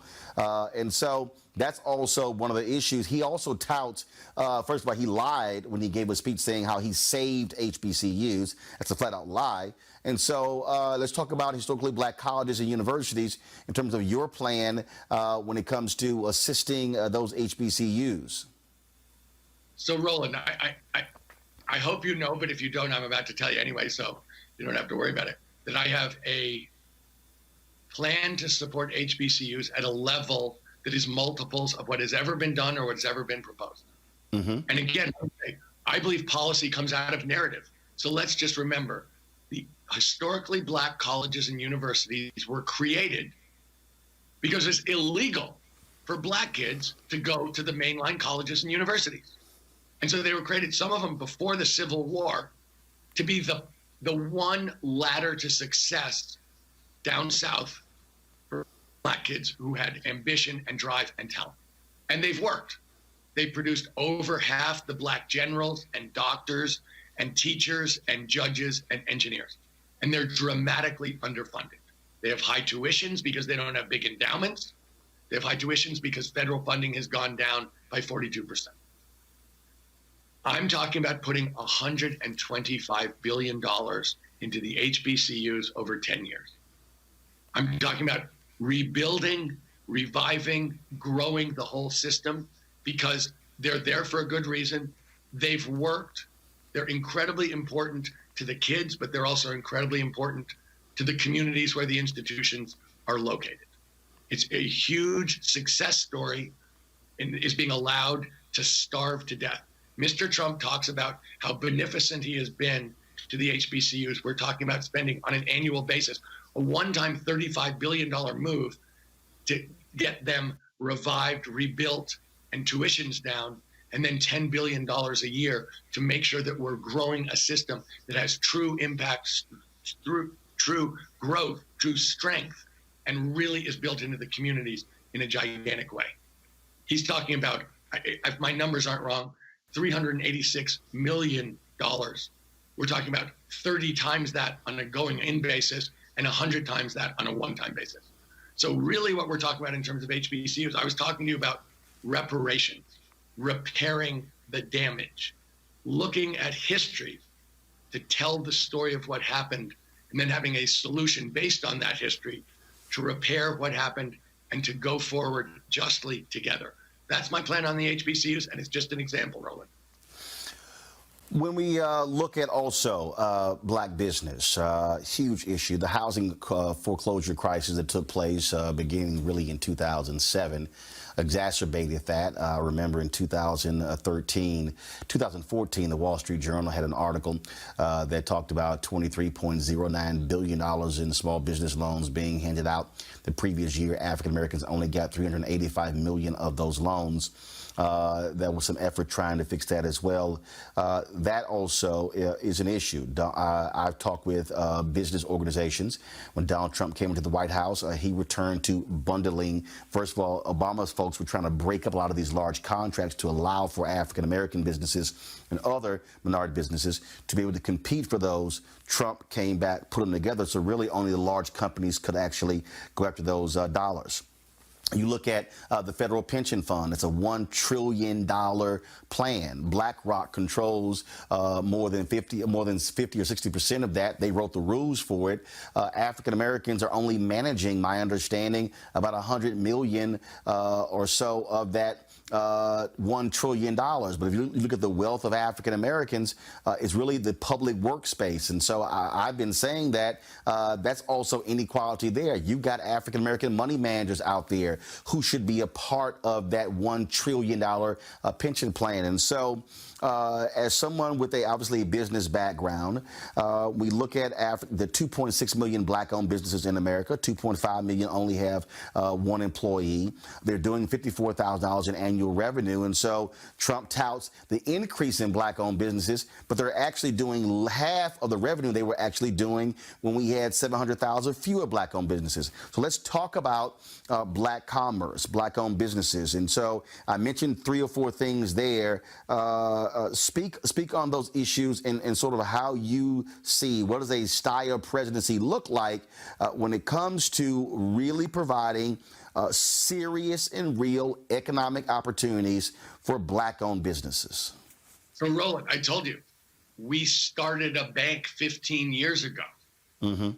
A mission to support businesses owned by women, black people, and Latinos, because the mainstream institutional bank world was shutting those people out. We were trying to redress directly in the marketplace the kind of injustice and prejudice you're describing. And as president, I would want to have that kind of community bank in every community to make sure that it was possible. Look, the same is true. The numbers you're talking about are true in venture capital as well. That all of the venture money goes to white males. It's shockingly low numbers of women, of black people, of Latinos. Shocking numbers that are just like 2%. I was in Las Vegas last week, and I was talking to a group of African Americans, and a 75-year-old gentleman was irate that they had just rebuilt. They just built Raider Stadium. You know, the Raiders moved from Oakland to Las Vegas. They just had this multi-billion-dollar construction site. Taxpayer financed welfare for rich billionaires. Yep. Yes, 1% of the construction dollars went to black-owned firms. 1%. And he said, "What do you do?" I say, "Look, you were asking me about quotas, Roland. Well, let me make a point. This is the old boy network at work. Right. And so you're asking me about quotas. This is a 99% quota. It's just not called a quota. If you don't call it a quota, all of a sudden it's okay. But what we're looking at, I'm telling you, I want to put new and different people in charge. I'm for a living wage. I mean, we can talk about that, what I'm willing to do to fight for a living wage, fight back against corporations that are screwing working people. I love to do it. But there's something else. I want new people in charge of organizations in terms of power and money. Look, so I'll tell you this, Tom. I'll tell you this here. Heck yes. There's a quota right now. It's just not called a quota. It's called. But here's the deal. I'll give you this one. I'll give you this one. This actually, look. I sat in the Treasury Department during the Obama presidency, and I was told point blank. We're in a private lunchroom. I was told point blank that firms led by black people and other people of color outperform white firms on the management of TARP funds. I then said, okay, does that mean they now going to be able to manage more money? And nobody said anything. And I said, I don't understand this. If you outperform other people, where I come from, you should then be able to manage more dollars. And I was very frustrated, even with the Obama administration, by saying, hey, you're over the Treasury Department. It shares along with the White House. This is a perfect example of black firms and other minority firms busting their butt and doing better and still not being able to get access to more dollars. And that just made no sense to me. Roland, I'm telling you, people want to use the Q word, quota, if African Americans move ahead. They never use the Q word when it comes to white control of power and money. Mm-hmm. And that's all we're talking about here. And we're talking about an old boy network that is ensconced and that is deliberate and that has got to be broken up and called out. That's what I'm saying is, look, I don't mean to be funny, but good grief, in virtually every policy area in the United States, there is a huge unspoken racial aspect to it that people won't talk about, except to kind of try and denigrate black people for trying to get ahead, for pushing for change, that somehow that's unacceptable. And I don't even understand the logic, but it's a definite attack. That's what quota is. Quota is like, you're getting something you don't deserve. That's the argument for quotas. And you're not only are you not getting something you deserve, other people are getting stuff they don't deserve. That's really what's going on here. If we don't talk about race, if we don't do a formal commission on race, how does this ever come out? Because how do we ever get to a point where people realize we need these solutions? Something has been done that was wrong. And if we're going to actually move forward, you have to tell the story. I mean, Roland, one of the things that I've always been inspired by was the Truth and Reconciliation Commission in South Africa under Nelson Mandela and Bishop Tutu. But it was tell the truth. It starts with truth. You don't get to reconciliation without going through truth. But here's the deal, though. But I agree with you 100%. But you know what, though? They had the Truth and Reconciliation Commission. That was important. But one of the issues that South Africa is still dealing with is the fact that whites make up 9% of South Africa and own 72% of the land. Black South Africans are still dealing with the history, the legacy, yes, of that white supremacy. And the reality is, in this country, we don't like to use the phrase white supremacy. Even if you say white privilege, here's the problem I have with white privilege. People think white privilege, frankly, Tom, are guys like you with money. And I say, no, y'all don't understand. You could be broke and have white privilege, but it's that word privilege. I just think that in this country, people are running away from these issues. But I got to ask you this here, because here's also what I think is a fundamental issue right now. And I've been saying this for 10 years and love to get your thoughts on this. I believe that Donald Trump, I've been saying for 10 years that we're living in this world of white fear and white minority resistance. of where we're going, of the demographic changes. I believe, Tom, that Donald Trump is pressing the buttons of that white fear. And when you look at what's happening here, I believe there is a fear of the demographic changes. Not with Latinos, by 2043, a nation will be majority people of color.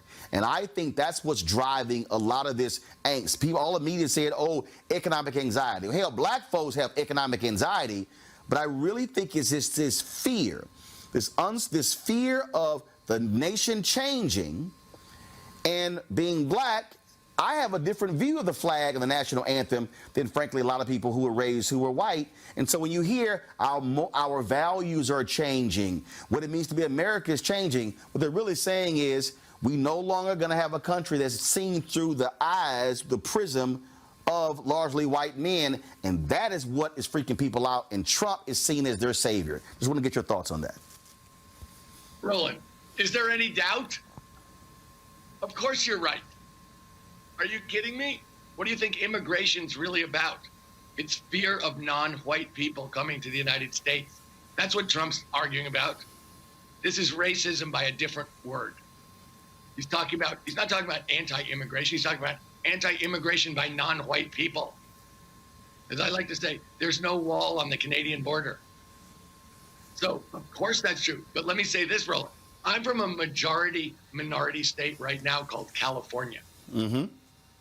I think it's great. That's where we're going. Great.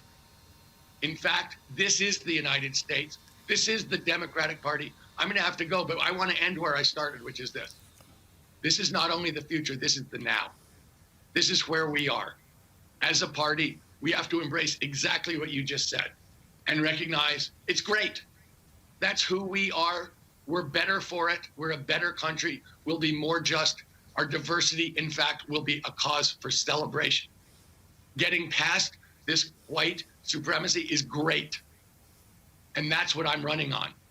I'm saying, I'm sitting here literally going, if we don't embrace what you said, if we don't embrace the diversity of America and the diversity of the Democratic Party, we're going to lose. If we don't take Trump on directly on this issue, beat him on the economy, show up, embrace our diversity, everybody show up together to beat back what he's saying, we're going to lose. And that's exactly what I'm running on. I wholeheartedly agree with what you're saying, and I think it's fantastic. That's where I am. Tom Steyer, I appreciate it. Thanks a lot. Roland Martin, thank you for having me on your show. I really appreciate you. All right.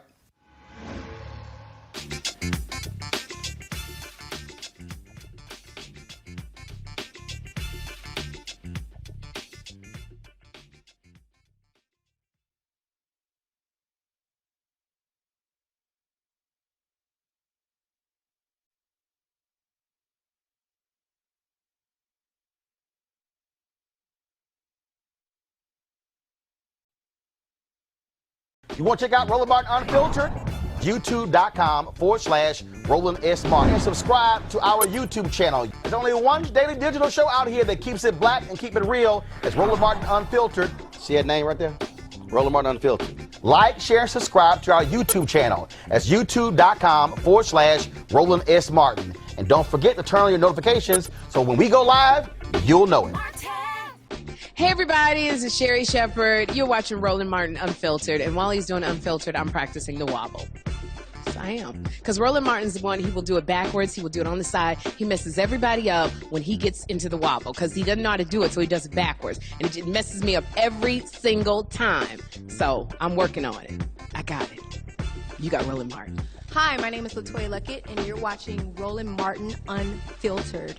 What's going on, everybody? It's your boy Mac Wiles, and you are watching Roland Martin Unfiltered. What's up, y'all? It's Ryan Destiny, and you're watching Roland Martin Unfiltered. What up, Lana Well, and you are watching Roland Martin Unfiltered.